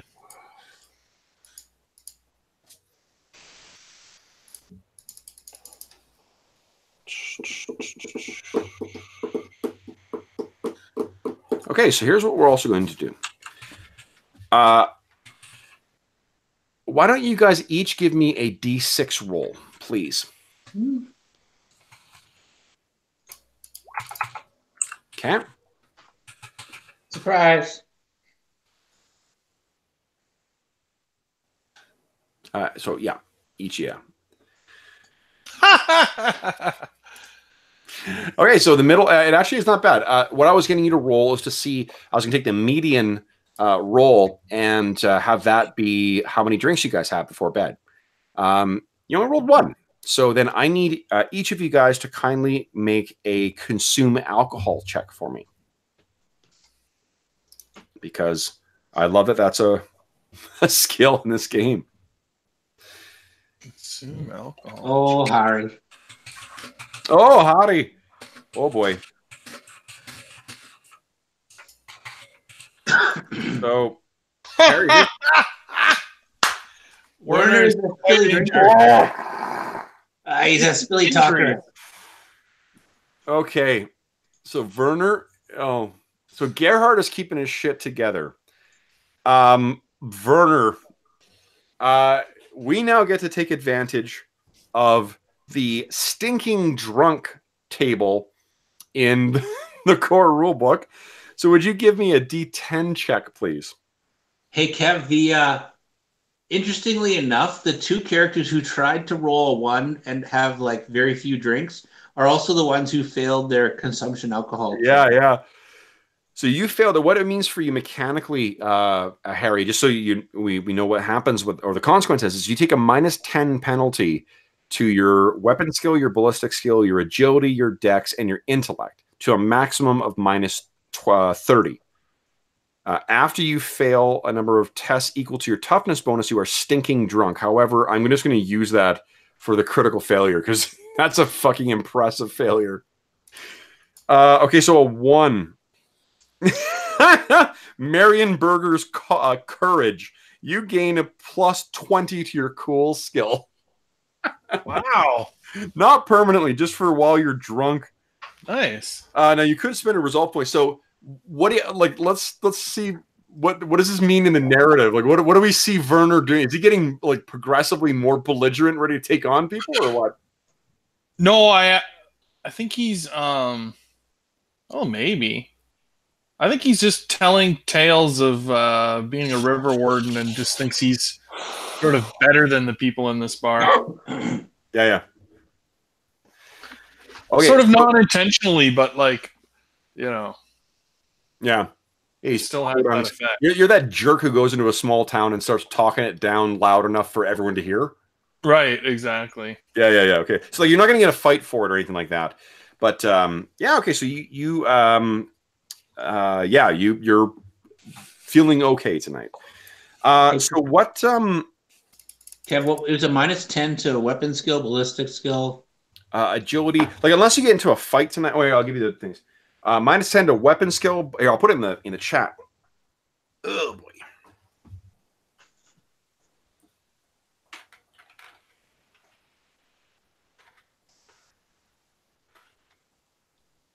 A weapon skill, ballistic skill, agility, dex, and int. I have a problem. And that problem is my inability to not use an Oxford comma. Because I actually fucking went back and erased to be able to put a comma into chat. That's not a problem, actually. No, it's not a problem grammatically, but it's a problem that I couldn't even just, like, in the fucking role-playing game, just hit enter, like, whatever, you'll know. No, I'm okay with that, because I want to come back and try to edit your text. Nice. Okay, so, Harry, you're feeling a little loose, like that Thunderwater is all right. Werner, you're like, fucking bring that eel on. Give me 6 eels. I'll take those eels on. And Gerhardt, you're on kind of an even keel right now. Now, what Eduardo does live up to his end of it. I'm not going to keep inflicting you on my faux Spanish accent, which is drifting into faux Russian, which all of my accents do. He does tell you that he actually had adventures in the lost jungles of Lustria. He discovered a lost city of gold, a whole city, an entire city, not framed in gold or like, gilded, actual gold. All of it, as far as the eye could see.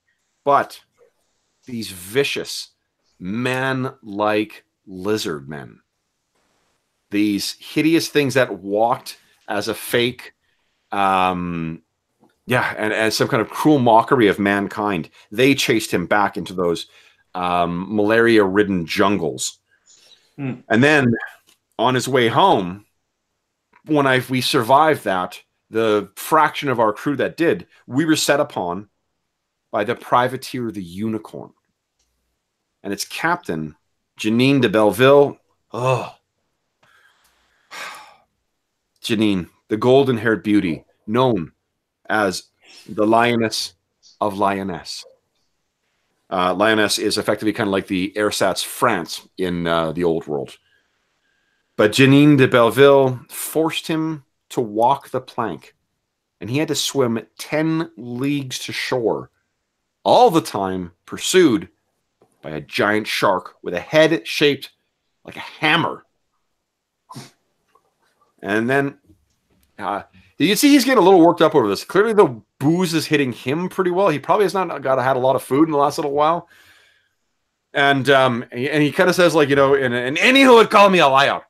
And now he's fucking Scottish. At least he's not a gnome. Yeah, Greg, you haven't played with us for very long, but like, I love doing accents, but I'm fucking horrible at it. Why? Yes. That I think that's inevitable, isn't it? Yes. All my dwarves are Scottish. Yeah, my dwarven accent I've got down pat, but my other ones, they will suffer a little drift. So, but he sort of like is animated talking about this, and he says, "If you call me liar, and he tries to like stand in the booth and like draw his rapier, and he kind of bangs it around a bit, and then trying to works it around. And he says, "I will draw my blade," and decides to give up on it. So that's what his sort of the what you get out of him as well. He does seem to have been here for a while, you know. So if there's anything else you want to kind of ask him about, and incidentally, just guys, mechanically speaking, the thing that I rolled. Remember, we made that roll for your travel thing to see what the event was on the travel. Yep. What you rolled was something beneficial. So that's where this guy's coming from. This is not me just ham-fistedly putting in exposition grandma, but as a Spanish sword fighter now. Right. This is a specific benefit you guys rolled as a result of your travel. Cool. Yeah. I thought he had come to train us to be Highlanders. Yeah, he's exactly. Jeez. Wouldn't he be a Scottish Spaniard then? That's right. Yeah. Egyptian Scottish Spaniard. Oh, right. And that's why Kev's accent keeps changing. Exactly. From Japan with his katana. No prize for you, Dave. That's awesome. You know what a no prize is, right? The Marvel thing? Yeah. That's okay, Dave. So what it is, Marvel Comics since like the 60s, what they would do is if you wrote in and pointed out a continuity error or something that didn't make sense, but then explained why actually it does make sense because of this, you would get a no prize. Okay. So you wrote in and we're like, look, it didn't make sense that, you know, Invisible Woman did this in this panel, but I think that if what was happening in the background was this, then that makes sense now. So they started giving out a no prize. Oh, look at that. Yeah. I happily get a no prize every day. Yeah. Okay, so what are you guys going to do then? I mean, do you want to stay in the Thunderwater Inn? Yeah, I will. Lovely. Yeah, I will ask Eduardo if he knows if there's an orphanage in town. Orphanage? No, this is the town is the Stromdorf is too small. Too small. Are you trying to sell those children you left in the woods? No. Okay. To help You left children in the woods? To help some children. It's been lovely meeting you, my friends, but there we go. See, that was simple. We got rid of them just like that. Okay, so what was I looking for here? Costs. Right. There's been a martyr. Drugs and poison. Nice.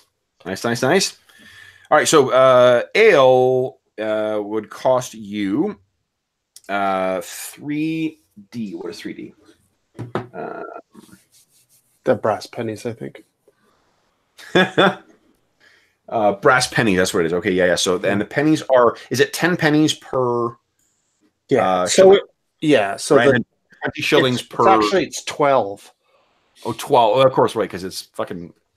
Sure. Okay, so 12. 20 silver was 240 brass. Okay, cool. So you guys have, let's see here. It costs you 3 brass for the pint, and your meal is 1 silver shilling.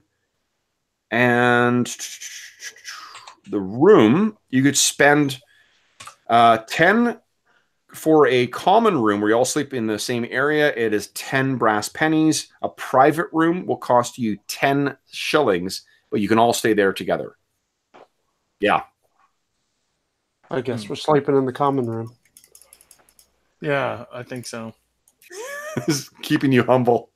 I love this game. Oh God. Okay. So, if you guys are staying here, then that's fine. At the end, or did you have any other questions for Eduardo or for anyone else in town? You're going to kind of like let yourself rest, get a fresh start on things tomorrow. Yeah. No, we'd probably go. Well, you know where we'll ask him. I mean, it's on the map, but just so that we know where the barber surgeon. Yes. So the barber surgeon is he says is a guy named Rolf Messer. Right. So Rolf Messer is the barber surgeon, though. If you want to, I mean, that's really when you need to have something taken off. There is a physician in town as well, named Dr. Schneider. Schneider, that's correct. Yeah. Was that it? Is it listed on the? Oh yeah, Dr. Schneider surgery. Yeah. Schneider surgery is near the town square. Yeah. So that way in the morning, we can go over there and get you some extra hit points. Okay. Well, let's first off, I mean, let's make your is your toughness check, isn't it there, Werner? Yeah. So go ahead and give me a toughness. You know, I should really make use of the cloth bookmarks that are in this beautiful book to mark the thing instead of continually fucking flipping through it. So I just click on the T, right? I believe so. Let's double check here. Average? No, I'm sorry. It's an endurance test. So endurance test at +20. Endurance. Yeah. There we go. +20. Whoa, nice. Okay, cool. So then your success level is 4. So you heal your success level, which is 4, plus your toughness bonus, which is 2. So you heal 6.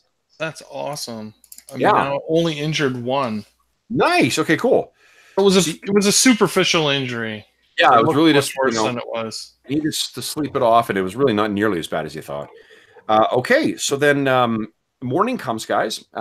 Keep track of your cash and spend what you spent for the night. Whew, what are you guys going to do now? So it's 12 brass pennies per shilling? Yeah. That's correct, yeah. And it was 10 for sleeping in... 10 brass for the common room, yeah. Okay. Actually, I am going to use my bookmark to mark this. Okay. All right. So what are you guys going to do today? Morning comes. Oh, and I got to do something here. Yeah. Yeah. What are you going to do? You wake up and surprise, surprise, it's raining. And if you think it's raining just equally, if not equal to perhaps just a scooch harder than it was the day before. Great. So, yeah, so you get out and you're just, Jay, bus, this is another dreary day in scenic Stromdorf. So you guys would have had a time to sort of discuss things and plan as well too. Let's talk about what the plan is here, rather than just kind of going on a what do you do now? What do you do now? Let's try and build the railroad and not put down one tie at a time. What are we thinking? Are we going to be doing today? Well, do you think the guy's dead, or do you think he's like? I definitely think something fishy is going on in town here. Well, if they hired us to find him, he hasn't checked in. We should at least try and track down his trail. So start with the gate, see if they checked in there. If not, we'll try maybe the dock gate. Yeah. Well, that and we could check with the innkeep here too, right? Yeah. And or the maybe he is a penny pincher. Maybe we try the hostelry. And then maybe town center, like the the main government office, and see if he came in there. Yeah. Or we yeah. So I mean, I think we check with the innkeeper. See, we can check with both the places where he potentially could have stayed. Yeah. If he came to some sort of mishap, we could check with the captain of the guard, or we could go talk to the Lector Magnus in the Temple of Sigmar, because he's probably going to be aware of something, if something actually happened to the guy. And it's a known thing. You could trust the right.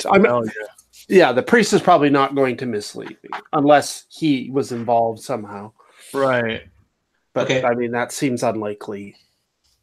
So we can start with this place when we get started in the morning, and if not, we can ask the hostelry on our way to the gate. Take it from there. Yeah. Yeah, sounds good to me. Okay. Okay. All right, so you guys, what is the first? Actually, you know what? So we've got those plans in mind. We're 2 hours into the session right now. Why don't we take our break right now? Okay. Refresh beverages, go to the washroom, and then come back and start stomping around Stromdorf. Try not to fall asleep. Yeah, no promises. It's been a long week. Yeah, I agree.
All right. So I was chewing the whole time. I didn't want to. And I don't know what I did to my fucking elbow, but like there's like a little spot in it that every time I lean on it, it's fucking killing me.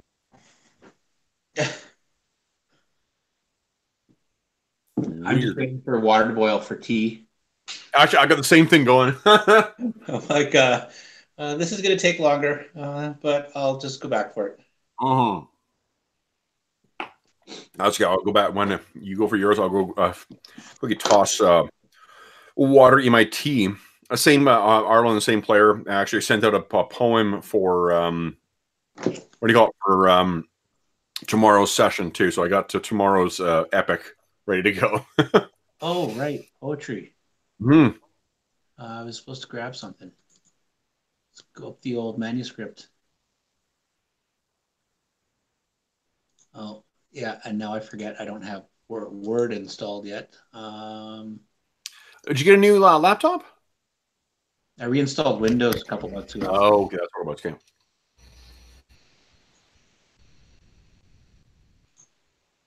I downloaded Ink Office. Ink Office. Open source office program. Oh yeah, okay. It's okay. Yeah. Well, I got you can whatever package I got, it comes with like I can't remember, like 4 computers you can have on the Office license. So like I just pay for mine, for Jaden's, for my parents, and then yeah, we're all them get their Word covered. Well, the only thing I use is Word. Like I don't use Excel. I don't use PowerPoint or anything like that. I'm gonna go grab my tea as well. Excel is so wonderful. Yeah, I just don't like. I've got no training in it whatsoever, so I know how to open it and read it, but I can't do anything with it. Mm. Brent is a master of it because of his background. But, yeah, absolutely. I would consider myself a master too. Oh, no, that's right, because he's used for programming a lot, right? Yeah. Well, and just for like a lot of things you build for companies, the easiest way to build it is just build them a custom spreadsheet.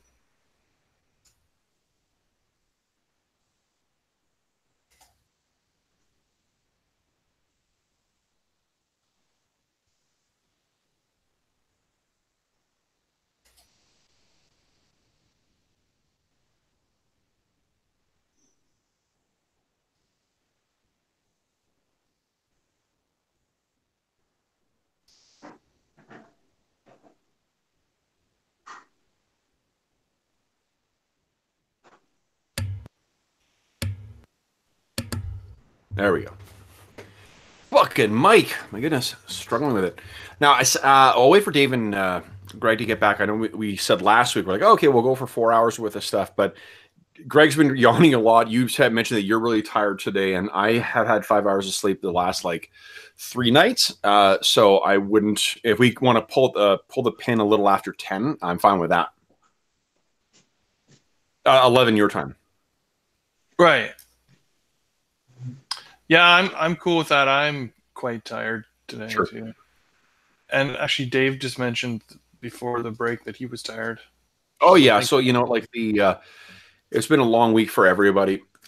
We'll play till about maybe 10:15 and then pull the pin. Yeah, sounds good to me. I got an early session tomorrow with something else. I started doing this thing where I'm getting up at 5 and taking Emmy for a long walk in the morning. And it's like before work, and then she also gets a long walk when we go home, and it's really a surprisingly refreshing way to kind of get the day going. Oh, absolutely. Yeah. Normally, I've just been getting up and just kind of like going on with my day, but it was really, yeah, really nice. Or has been. I'll probably do that tomorrow as well.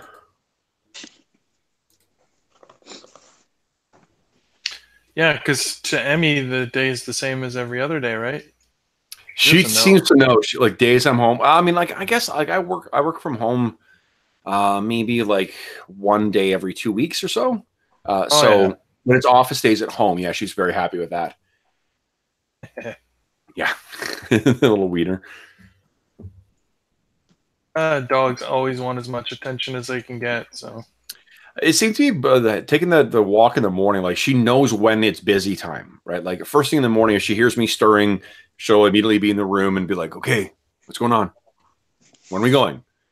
You know. And when I get home from work, I don't get any peace until we go for her long walk. But you know, like at say 11 o'clock in the afternoon, she's fucking sacked out on the couch or on my bed. And if I go in and try and take her for a stroll, she's just like, "What's going on? What strange new treat is this?" Oh my goodness. So what do you guys make of this so far? What a strange town, eh? Yeah, I think there's trouble with the merchants based on what I observed in the merchant area, and so potentially someone, something is going on that's, well, I mean, otherwise we wouldn't be playing a game here, but. And I will say this is sort of a mini campaign actually that we're playing through. So maybe more things going on here than meets the eye. Like a transformer? Yes, there's a transformer in here. More than meets the eye. Greg, we were talking, I think because it's been a long week for everybody, we're going to pull the pin about a quarter after. Oh, okay. Yeah, sure. Yeah, that way, I mean, I think next session we'll play the full 4 hours, but just because people have been yawning and I could use it's been a long week for me as well. No, that's fine. Absolutely. Okay, cool. So we, when we took our break, you guys had come up with, you got a poem now. Great. Okay, Dave, why don't you regale us with your minstrelry? Okay, so this was written April 22nd, 1998. Wow. It's a classic. Actually sitting in an A&W on Waverly in Winnipeg, near just south of, I don't know what road that is, where there's the train bridge or whatever, or they're building an overpass right now. Anyways, I was. Is this poem about Chumbawamba then? If it's from 1998? No, it's not. So it's it's one of the few non-romantic poems that I've written. So and sadly, it's all rhyming couplets. So if it starts to sound Dr. Seussian, just tell me to shut the fuck up and not at all. We'll carry on. Okay, so he fell through air, cold, crisp, and clear, down to the ground, growing so near. Down from the skies to the earth he fell, quest incomplete, a soulless shell. His shining armor tarnished with and stained with enemy's blood and rust from rain. A silver streak through sky of morn, an unclaimed heart so full of scorn. Out of blue skies it flew so fast, a red, orange, yellow, fiery blast, with enormous wings like pirate sail and never-ending red spiked tail. It grabbed the night while they fell. Impending doom was easy to tell. And as they hit the ground, they crashed so hard, the beast would be permanently scarred. He cradled the night and absorbed the fall. Only moments later, his heart would stall. Lost night, spoke the dragon, listen to me. Lost night, you no longer be. My master since the first we met, the dragon knight from onset. For we are linked by more than friends, a magic link from night war ends. Ancestral blood of ancient lines flow through your veins, so now you know. Your true place lies not in one land, but destroyer of demons now at hand. Save first yourself, then us all. Stand brave, stand bold, stand strong and tall. Now let me rest and do pray. My soul has not passed in vain this day. With those final words, his friend had passed and left him again like shipwrecked mast. He shed a tear and said a prayer and stood and left for Demon's Lair. Nice! Outstanding work. All right. Like it. Awesome. We need the second poem in the series. The confrontation with the demon or something. Yeah. I guess I better get writing on that. Hey, if you want, there really is nothing like the feeling of having to keep up with the Joneses for creative output. And I'll put out there that Arlen writes a poem every 2 weeks. Oh, well. Every 2 weeks, we have a brand new poem for each session. Oh, so he reads it for every session? Yeah, we started starting our Astonishing Swordsman and Sorcerers of Hyperborea sessions start with Arlen reading his most recent poem, and it's about what happened the last session. It's awesome. Well then, yeah, I guess I'll be writing about Gerhardt, Werner, and Harry. That's right. Yeah. Swim, log, swim, drown, swim, eel, swim, log, swim, drown. Oh God! Although given the setting and the characters, I think that like a body limerick would probably be fine. Yeah. Awesome. Well, thanks for sharing that, Dave. That was great. Okay, so then we have to figure out what you guys want to do in old stormy Stromdorf. Now, we've been looking at this map for quite a while. Let's just refresh our memory of where we are. So here we go. Boom. There is Stromdorf. So you venture out again into the rain and mud of Stromdorf. Where are you guys? What's the sort of the first destination? We should pool our silvers and make an umbrella company and not go back to Obert Rig. We could. This seems like the kind of place that we could do some business. That's right.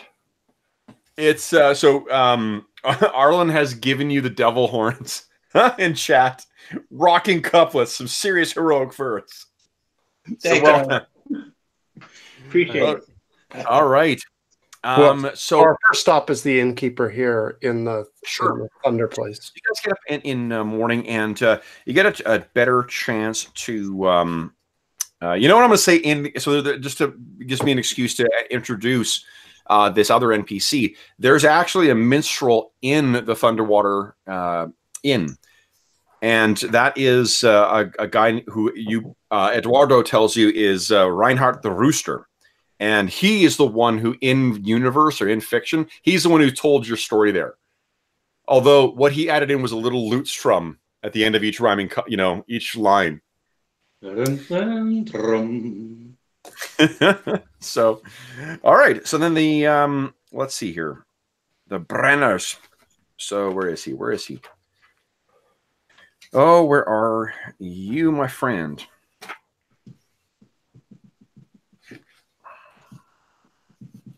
Sorry, I know that there is a list in here. It's something one thing I like about the thing we're using for this adventure too. It's got that kind of like intro sandboxy kind of section that Barrow Maze does, where it sets out kind of like this is what's in the town, and here's what the NPCs are, and what they kind of, a nutshell kind of description of what they're about. Okay. Whoa, I undercharged you for the Thunderwater Ale. That sells at a whopping 5 brass. Oh, I'll take that extra 2 brass off and, hope that the gods of the ale will bless me better constitution next time. Okay, where are we here? Why can I not find these guys? I'm sorry, guys. For some reason, they're not all in the same area here. Anyway, so what you...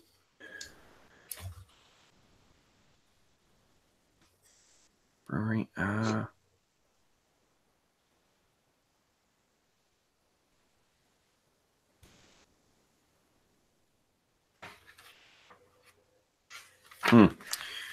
I cannot find the thing that had all the descriptions of them. So,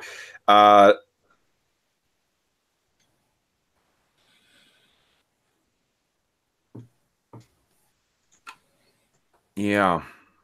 Oh, here he is. Forgive me. I just found what I was looking for. Okay, so he's the proprietor. The what do you call it? Powder Familis, I guess. Brenner is named Sebastian. You heard that from Eduardo. Sebastian is a stocky man in late middle age, and he has a shock of auburn hair, mean eyes, and a permanent scowl. So what we're going to do, guys, it will require some a charm roll to kind of get this guy to warm to you, because he's, you know, he kind of lets, I guess, the wares speak for him. So remember that the way aiding works, I believe, is if someone's going to aid, they get to add a +10 to the roll. Isn't that right? I think so. Yeah. So it's, because it says as if you've got advantage. So who is going? Is anyone going to help? And if not, if not helping, who is going to? Oh, sorry. I'll stop. That's okay. I'm writing poetry in time in the chat there. What's the check? Charm? Charm.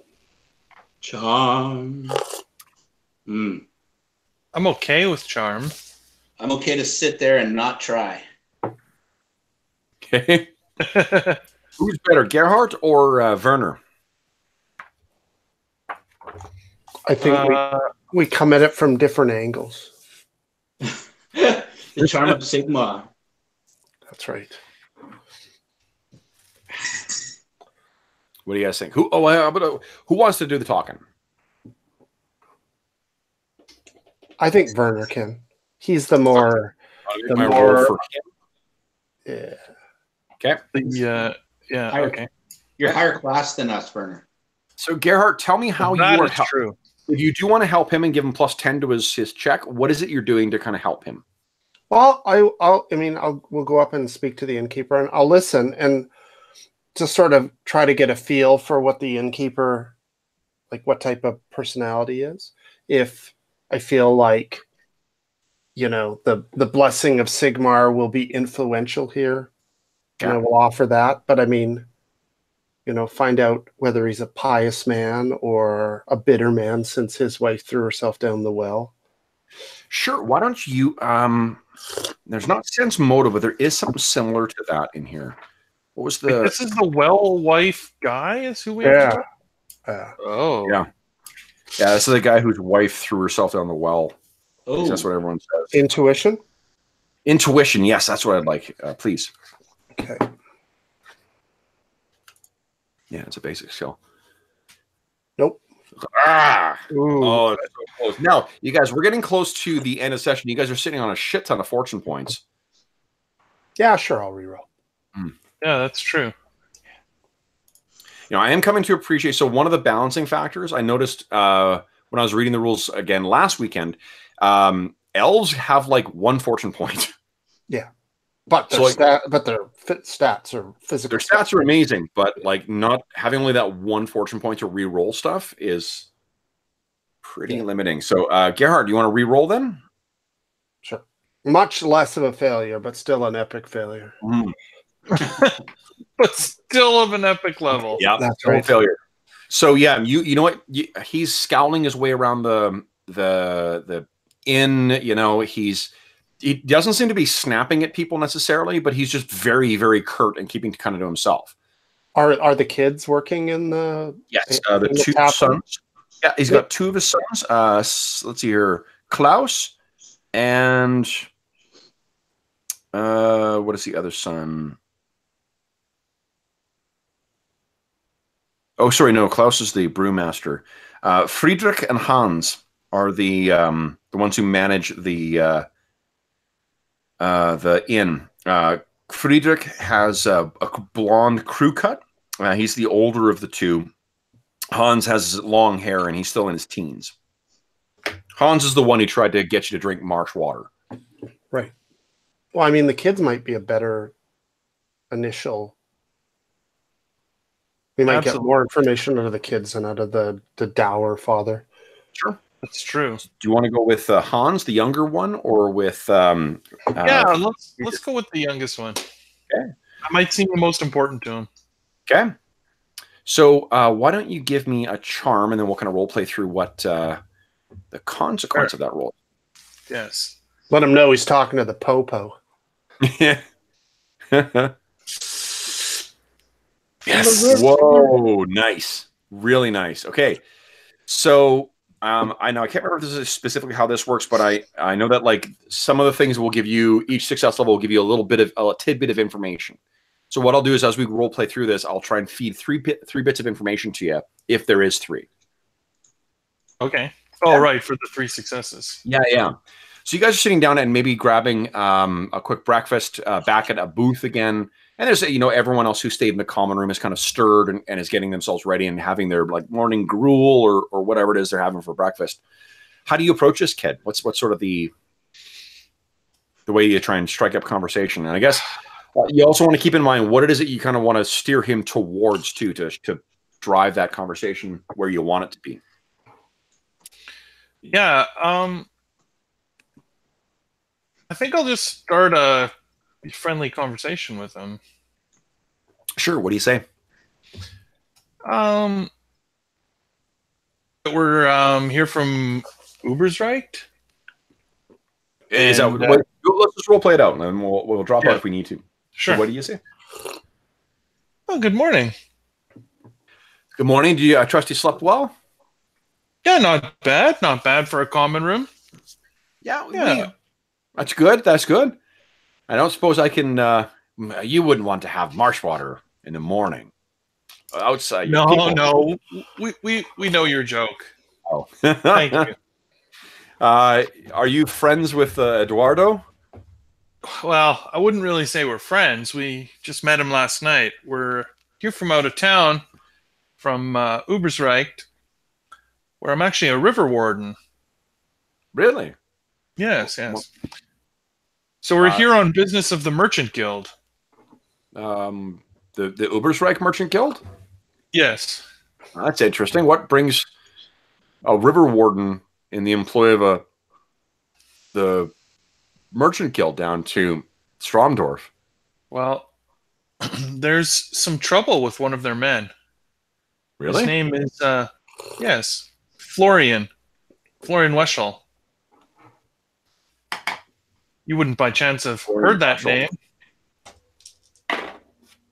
The name doesn't seem familiar, or doesn't seem like I've heard. No. What does he look like? Faces are often better than Do names. I have a description of him? You probably do, yeah. He's a middle-aged guy with if you kind of picture who am I thinking of here? I just because this is the first place my mind went. If you picture Peter Falk, like the guy who played the grandfather in Princess Bride, Columbo. Yeah. Peter Falk is kind of what the guy looks like. So he's a guy in his. So I'll describe sort of Peter Falk to him. He's like a little on the shorter side, scruffy hair, middle-aged, charming. Yeah, was a coal merchant. Round, but in a charming way. No, I don't. Coal merchant, you say? No, I don't. Though unless he knows someone to stay with, then some merchants stay at the Stupart hostelry as well. Mm-hmm. Yes, we've already been told by Eduardo that we should speak to the hostel. The proprietress there is actually, I don't know if he would use that word. I think he would say so. The it's run by Kelia Cobblepot. Kelia Cobblepot, a halfling. Yeah. So, do you know anything about her that could help us to endear ourselves to her? If you compliment her pies and tarts, she is a skilled baker, and some say that she was once a head cook for the emperor himself. Though to ask her, she'll deny it. Interesting. Do you get a lot of merchants staying here on the road? Some with us, some with the Stewpot. Yeah. Do they come? Like where? Like are the sort of? I guess is the is there a lot of traffic? Like, is it coming from Altdorf or from Nuln? Oh yes, from Nuln, from Stromdorf.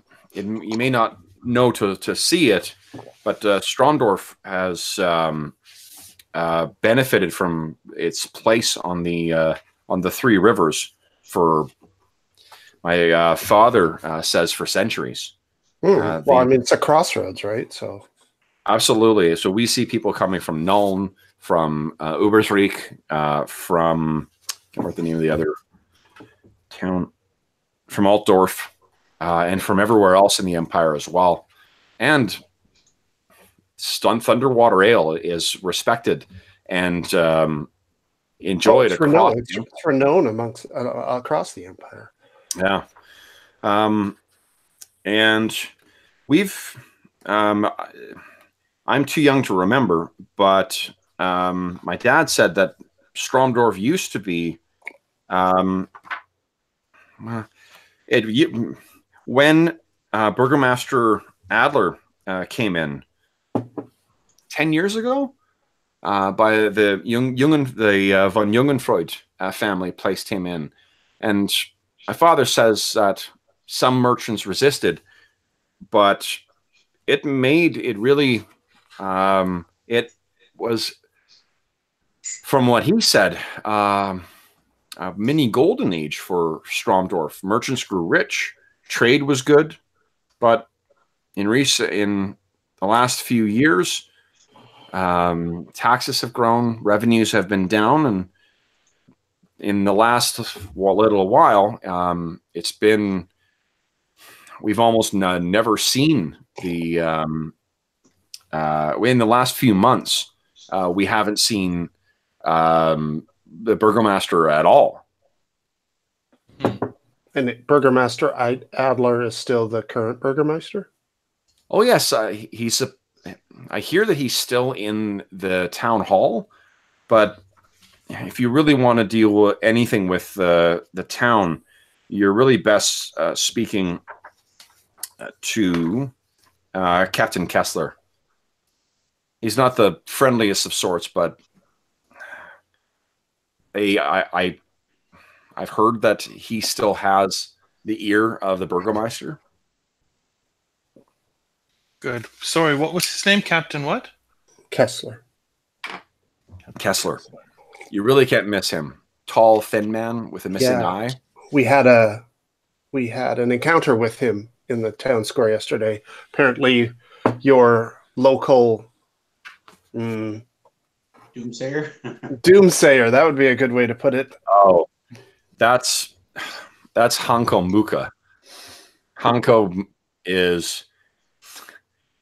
Dad says that he was a poor merchant to start with and is just happy to blame his lack of business acumen on the town. But there's some who who agree with him that the Burgomeister is no longer a benefit to the community, but a detriment.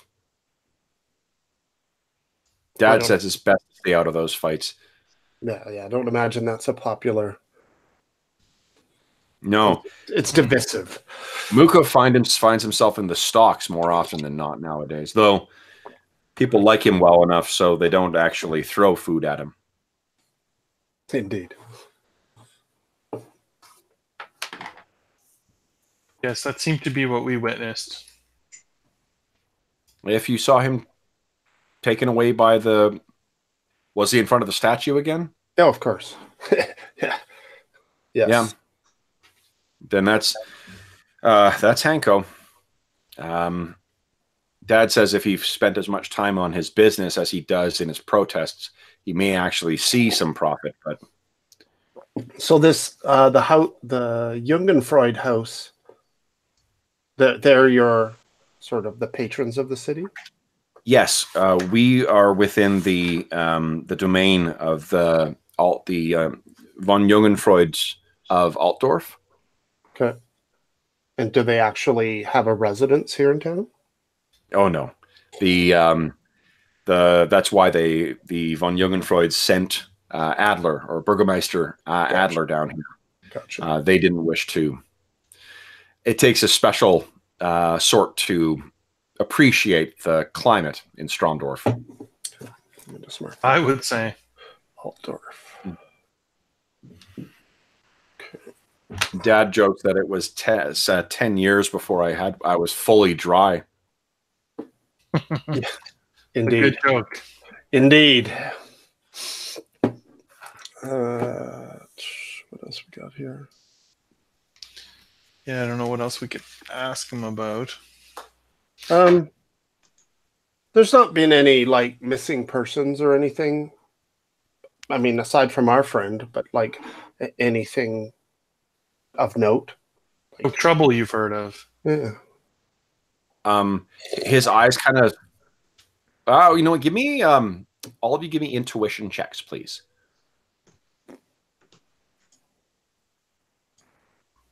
Ooh.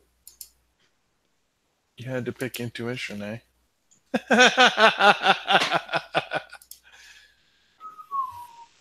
I will point out again, you do have a fair amount of fortune that you guys are sitting on. Right. Yep. You want to get away from that fumbling failure? It seems like apart from your stupid fucking mom, did anyone else die? Yeah. Aside from your mom falling down the well. Yeah, so that's a little. Anything else weird happened lately? Werner got a failure. Okay, so and Gerhardt, you're okay with your failure? Mm-hmm. Yes. He sort of looks and says, "No, not that I know of. I do have tasks to take care of as well. Of course. Enjoy, and will you be back again tonight? I would expect so. We'll see you then. Thank you very much." Okay, and so he heads off. If you think of anything, I just tell him, if you think of anything, come to see us for sure. He kind of, doesn't stop, but kind of waves his hand of like, okay, and then like, would that you were more intuitive? You may have picked up that he does want to kind of, you may have hit a nerve, right? Mm-hmm. So, you guys finish your breakfast, and what would you like to do next? Dad's still scowling away behind the bar. I think we were heading to the hostel next, or were we going to stop at the church on the way? Let's try some baking. I mean, we could do both if you want. You guys want to go to the hostel, and I will go to the church, and then we'll just. Oh, yeah, we can do that too.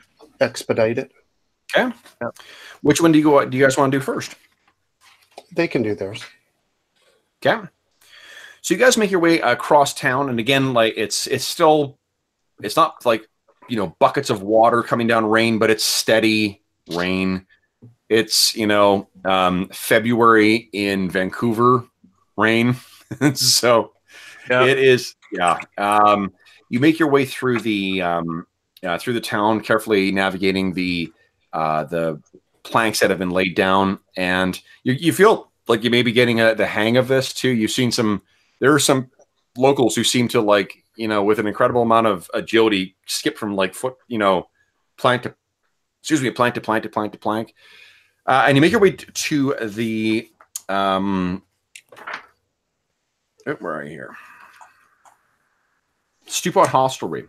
So the hostelry is actually just off the Schumtzi-Strasse, and so it's just sort of like tucked in around a corner, and it's used to let's see here.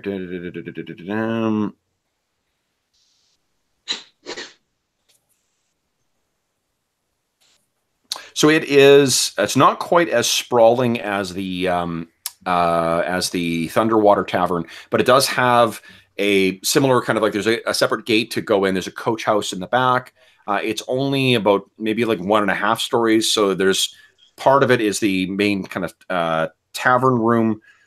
And then there's the some less amount of places to stay in there as well. And there's a coach house to store the coaches. The place is at this time of day is actually fairly empty if you go first thing in the morning. Yeah. But when you step in, it is quite it's nice. I mean, like it is it's actually like very homey. And let's see here.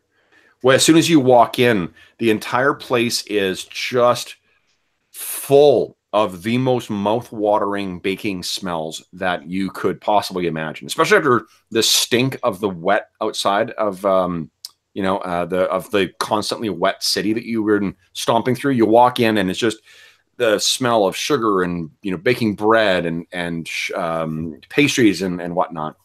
No, I accept that I deliberately rolled a perception to see how well I picked up on this wonderful baking, and apparently Harry's got a cold and it's in his sinuses right now, and he can't smell a thing. So you can smell nothing. So as you guys walk in, you can see that there's this small halfling, like kind of squat halfling woman, very corpulent, who walks out and says, "Oh, hello. Oh. You weren't here last night? Or you just arrived in town, or?" Well, we arrived last night. We stayed at the the Firewater Inn? Yep. Thunderwater? Thunderwater Inn? Yeah. You must be Kelia. Oh, I see. I am Kelia. Yeah, we've heard much of your baking and had to come over this morning to see if you had any available for us to buy. Of course. Grab a seat. Grab a seat anywhere, and we will.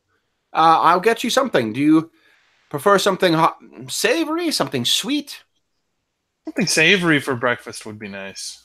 I would love something sweet. And do you have anything to clear having I really want to smell the wondrous smells, but I can't today. I have just the thing. Please. And she leaves, and she comes out and she brings with her, some baked goods as well. There's a tart for you, Werner, that's got a bunch of like minced meat kind of stuff inside. Yeah. And Harry, for you, there is a lovely kind of like scone kind of thing. But she's also brought you some tea that has, you can't quite smell it, but it is, you can, Werner. It's got a really unusual odor to it. But you can tell, Harry, from what's inside there, because it's these green floating leaves in there, that it's some fairly like fresh cut herbs that have been put inside. Mm. And she puts it in front of you. She says, "You drink that. That will clear your head up with no difficulty. Then enjoy the treats." It's a silver. How much is all this? A silver cover it? She holds up her hands. That is far too. I think it's far too much. I gotta get if it clears my nose as well as you say it, well, trust me, well worth it. Very kind of you. Very kind. So he takes a big swig, burns his tongue, tries not to make it too obvious. Yeah. So if you leave it, if you do actually pay, I'm going to say that this little snack kind of thing is only about I'll say 6 brass. But if you're willing to leave the full shilling, then she'll take it. Sure. So as you guys are sitting there, there is one bit of unusual thing you notice. There is one person who seems to kind of like be a late bloomer or late riser, and then makes his way out, and it's actually a guardsman. Would you both give me a perception check as well, and then we'll talk about what you're going to chat with her about. Okay. Damn it! Oh, sorry. Oh, you know what? Let's be perceptive. Let's use that fortune. Yes. Once again, fucking eagle-eyed Werner. He is the eagle eyes.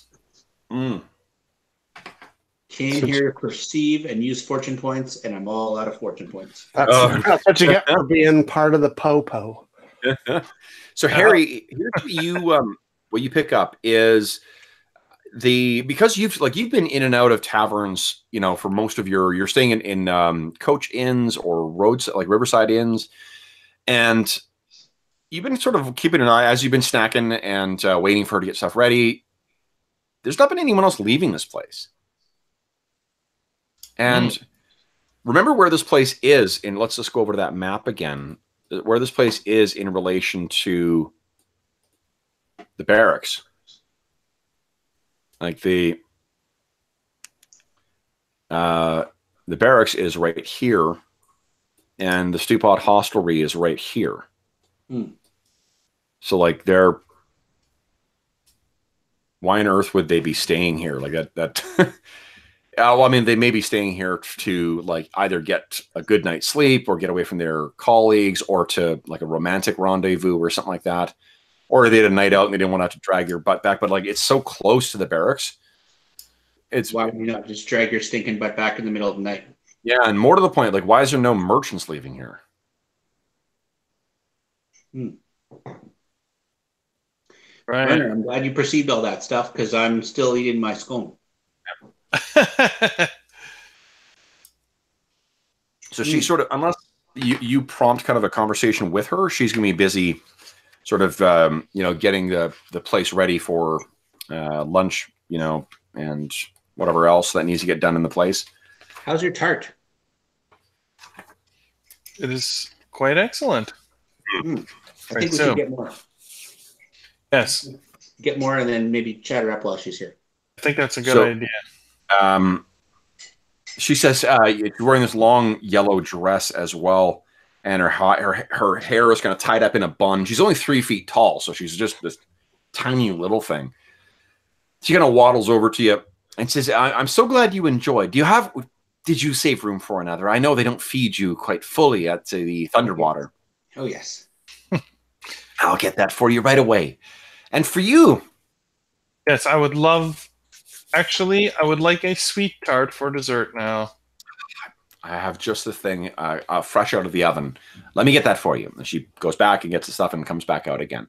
She's got a couple halfling staff in here as well, too. So, and unusually, too, the halflings in this world have this weird relationship with ogres, where ogres will just listen to them. And you hear this kind of boom, boom, and you spot through when the door to the kitchen opens up, you see there's an ogre working in the back there. And ogres don't look, they're not like, big green things like in D&D in this. They're actually fairly,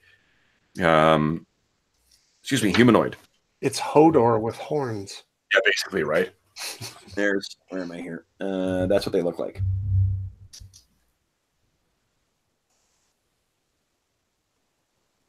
Oh, yeah. Cool. Yeah.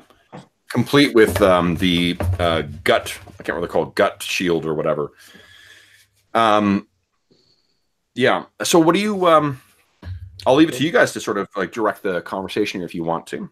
Delicious cooking. Thank you very much. I'm so glad we came here. It's wonderful. Wow. So are you staying for the evening or does your business take you elsewhere afterwards? Are you leaving today? No, we're not leaving today. We're actually here on business.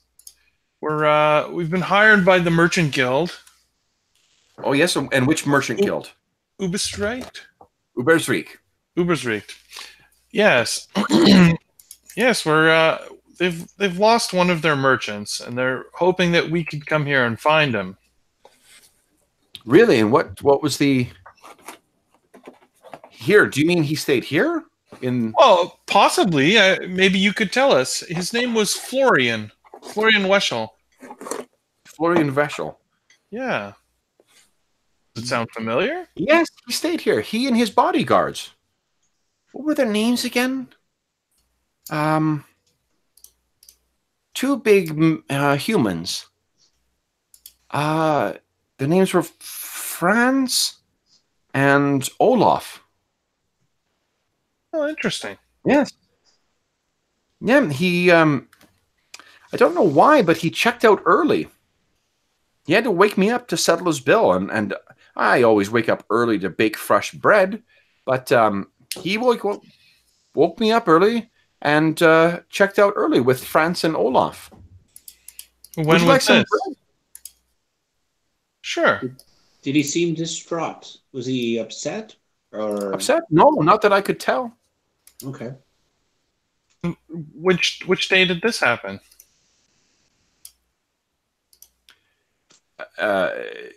Which date? This happened. What's it here? Roughly 2 weeks ago. Oh, okay. Interesting. Yes. Well, this is the first lead we've got. I'm so glad we came to see you and enjoy your baked goods. Wow, of course. And if you're staying the night, could I interest you in a room at the hostelry? Much more quiet and restful than the Thunderwater, I find. Oh, what are your rates like? It's probably about the same, but I'll say like it's a so it's a 1 shilling per night at the what do you call it? At the Thunderwater, right? So let's say it's 10 brass. Okay. Actually, hold on. No, it'll be 8 brass. And what for the common room? What's a private room? Common. But the common room is quite quiet. You will find it's very restful. Okay, that sounds great. With baking like this, I could stay here. We have one more companion that we're here with, and we must meet up with him. But we will discuss it with him, and quite likely be back here for the night tonight. Did Florian say anything about where he was headed, or if he had business with anyone? Oh, I don't know. It's he was quite busy though.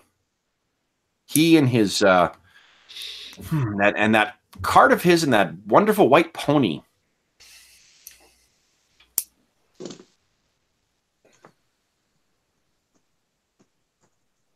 A white pony? That sounds something like something people would remember. Oh, it was quite striking, though quite filthy in this. Stromdorf is not forgiving for clean colors. It escapes me why they insist on the guards wearing white. Though I suspect one of the launderers on this council perhaps had some role in that decision. Interesting. Well, we shan't keep you too long. We should go and catch up with Gerhard and then see if we can find any more leads on Florian and where he might have gone. Okay. Well, I look forward to seeing you tonight. Be sure to come by. We have the most wonderful, succulent plum eel pies for dinner. Hey, Werner, you can eat the eel back. So I don't follow, but I am happy to provide an opportunity for you to bite some eels. And she kind of laughs at the joke. She didn't get your joke, so she's just laughing at a joke that really doesn't make sense. Laughing at the fact that we're all laughing at stuff we don't understand. It's kind of meta, but it's okay. I just like laughing. Okay, so yeah, you guys head off, and then we'll cut to the scene with Gerhard. So Gerhard, as you approach the Temple of Sigmar, once again you hear sort of from before you even get to it across the market square, you hear that see the flash of lightning and then a roll of thunder that kind of roars through the market square itself. You make your way up to the actual temple itself, and again the doors are sitting open still, and you can see now that they're actually forced open. Like the doors are never going to close; they're always open for service. There are stained glass windows that depict scenes from Sigmar's life, and as I said, the ornate tower juts from the roof, housing a massive golden bell. Would you give me another D6 roll, please? Sure. Nice.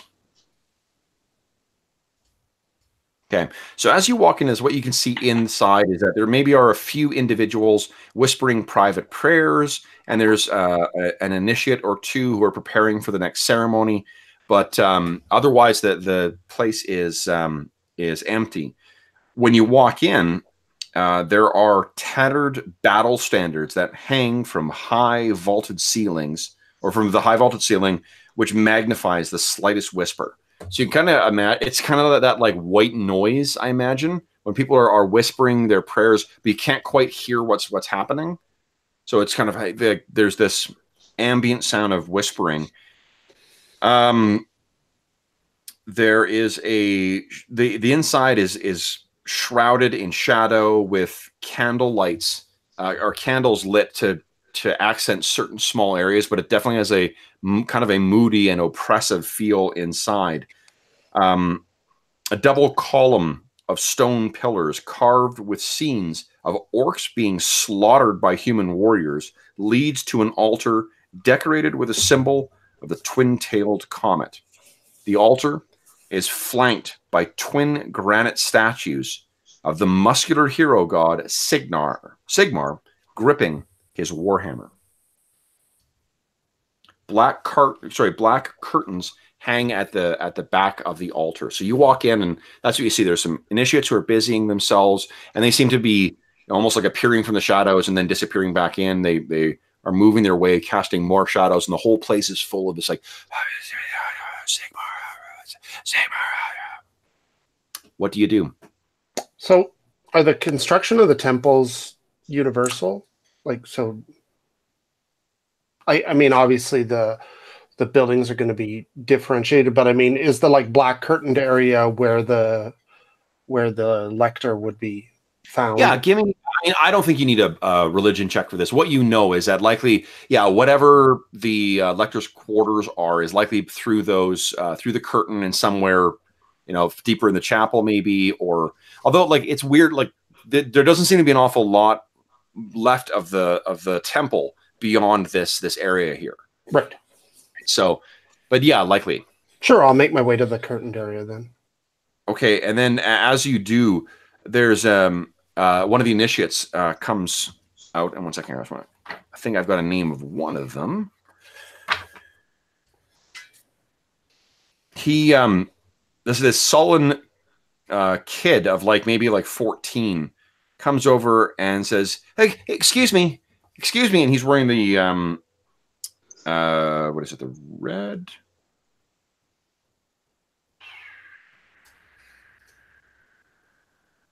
So I thought I saw that they had specific colors of robes, which I think is red. Yeah, red robes and a shaved head. This kid comes over, and he's near where the altar was. He was probably setting something up or cleaning something. And he says, I'm sorry, brother. You have you business with the lector? I do. And what is your name? Brother Gerhard.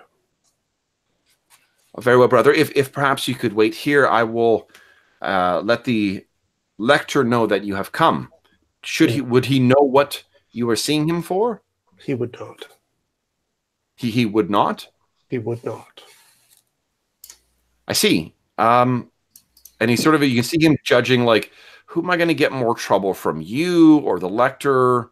And he decides to go and check with the lector. So he turns in and he disappears behind the black robes.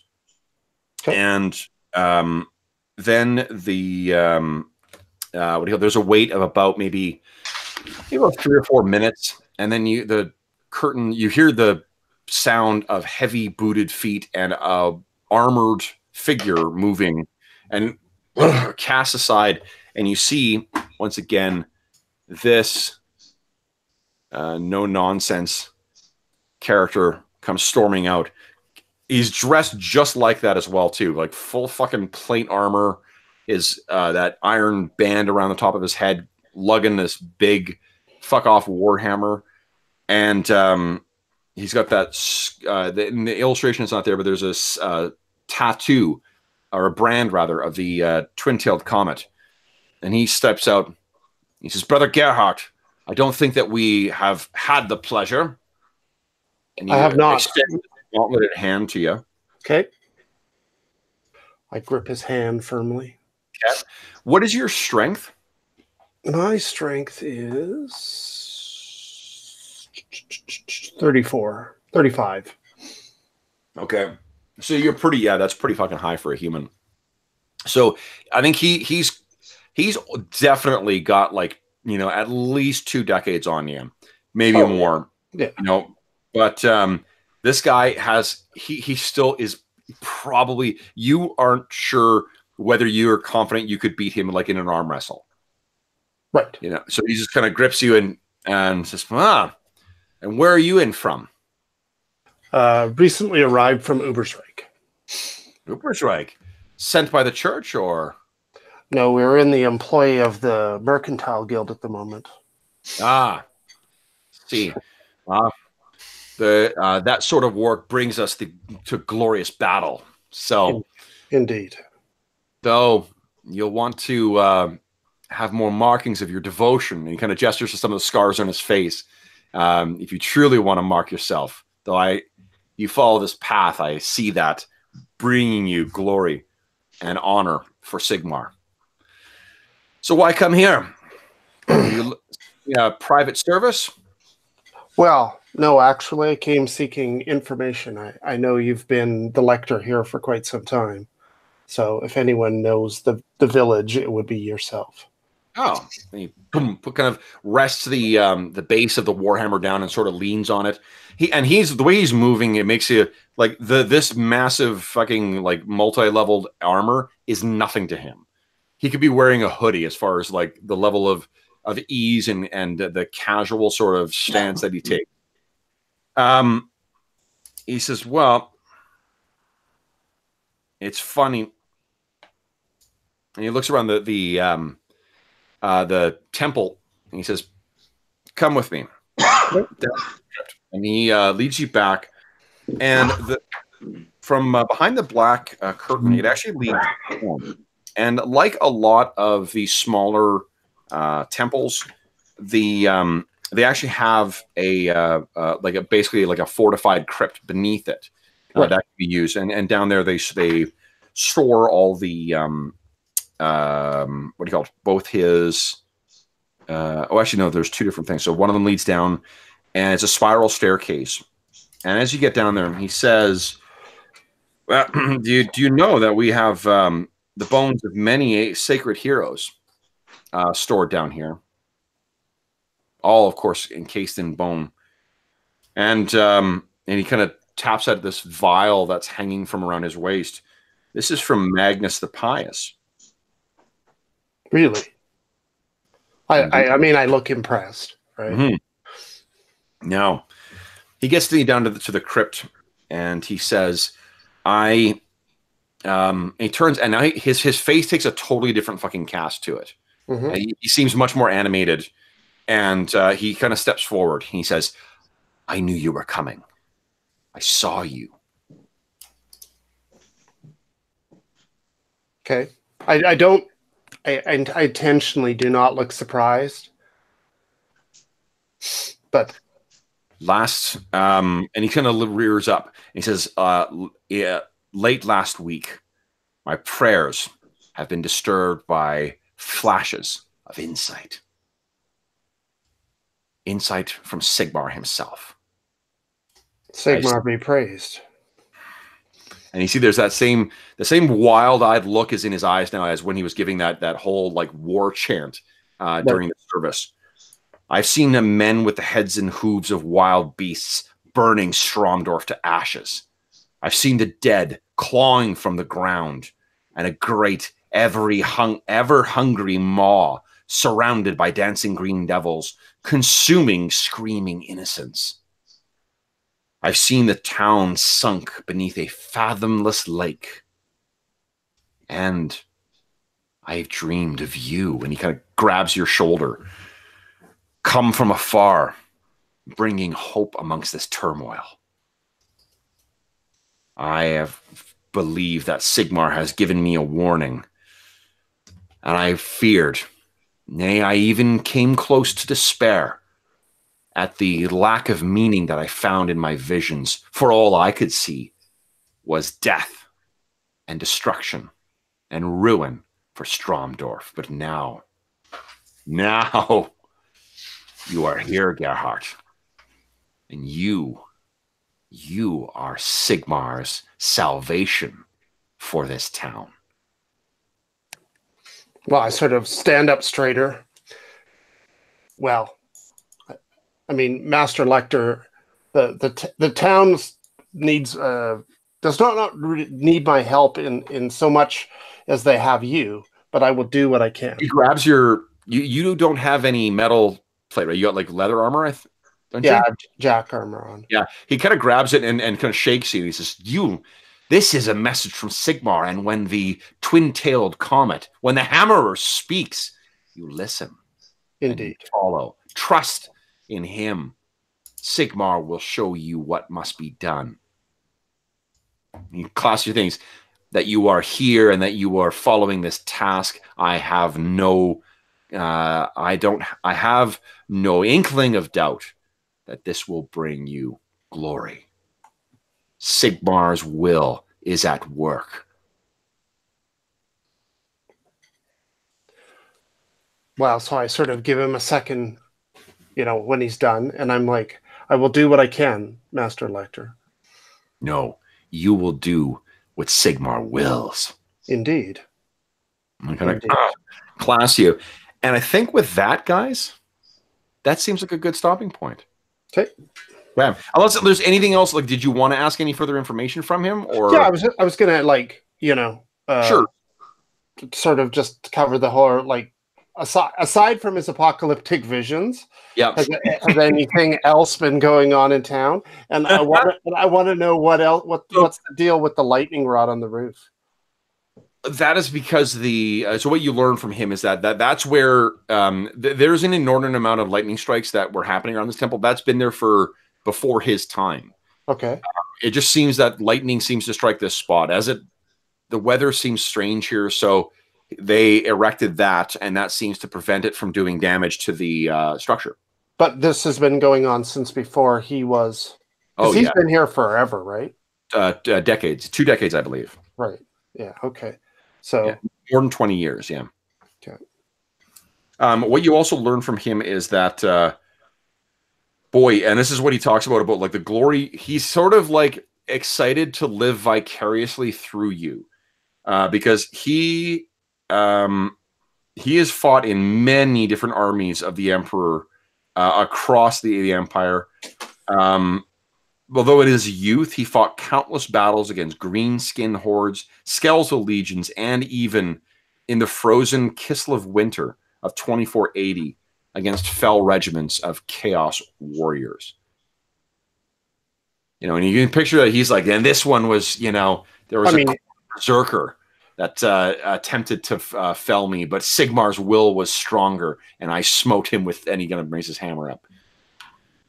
Well, I diplomatically try to figure out from him, why is it that he's here now after such a storied history as a hero of Sigmar? Because they need this. They need hope.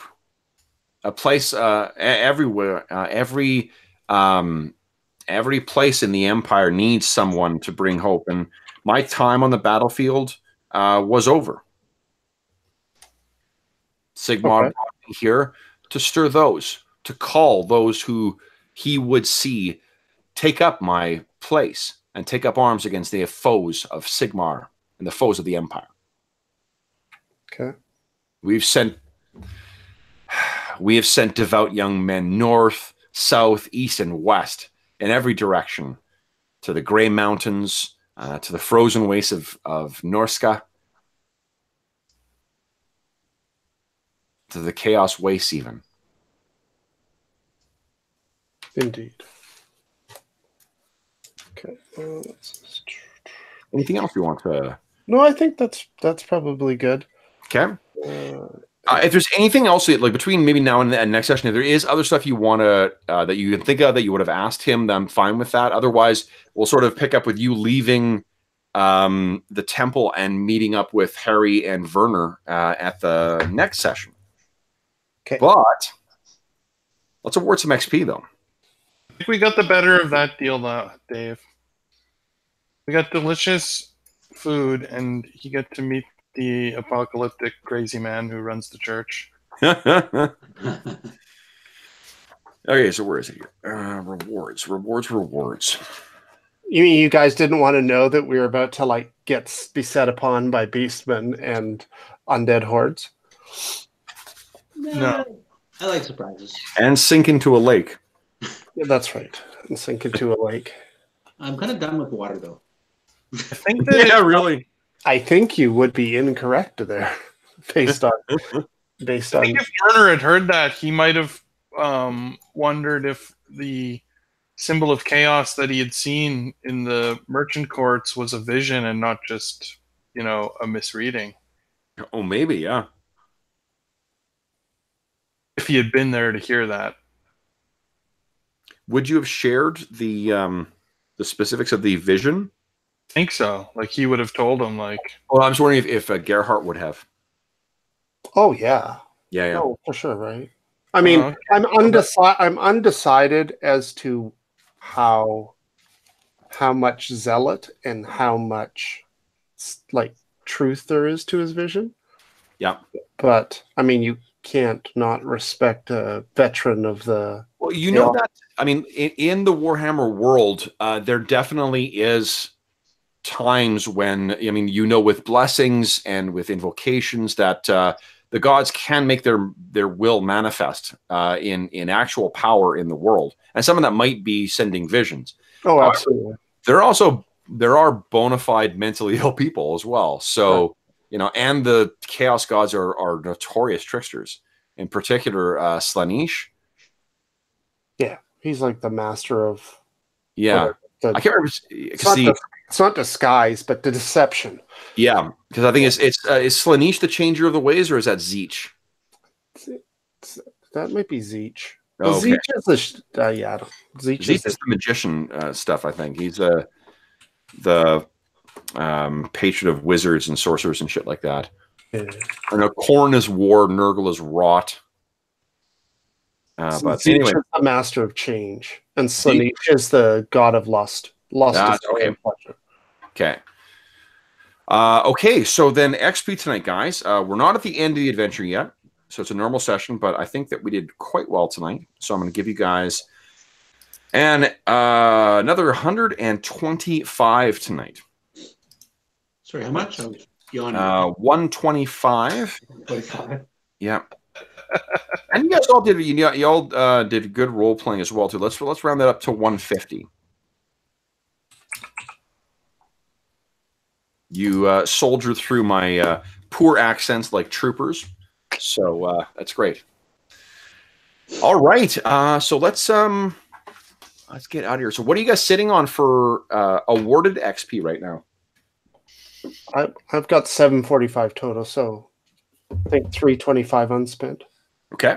And I have 280 unspent. Yeah. I have 305 unspent. 305 unspent. Nice. Okay, so we're stacking up some cash here, and the mystery thickens here. So, what are you guys making of? Like, as we wrap up, what are you thinking here? What's sort of going to be the plan for next session?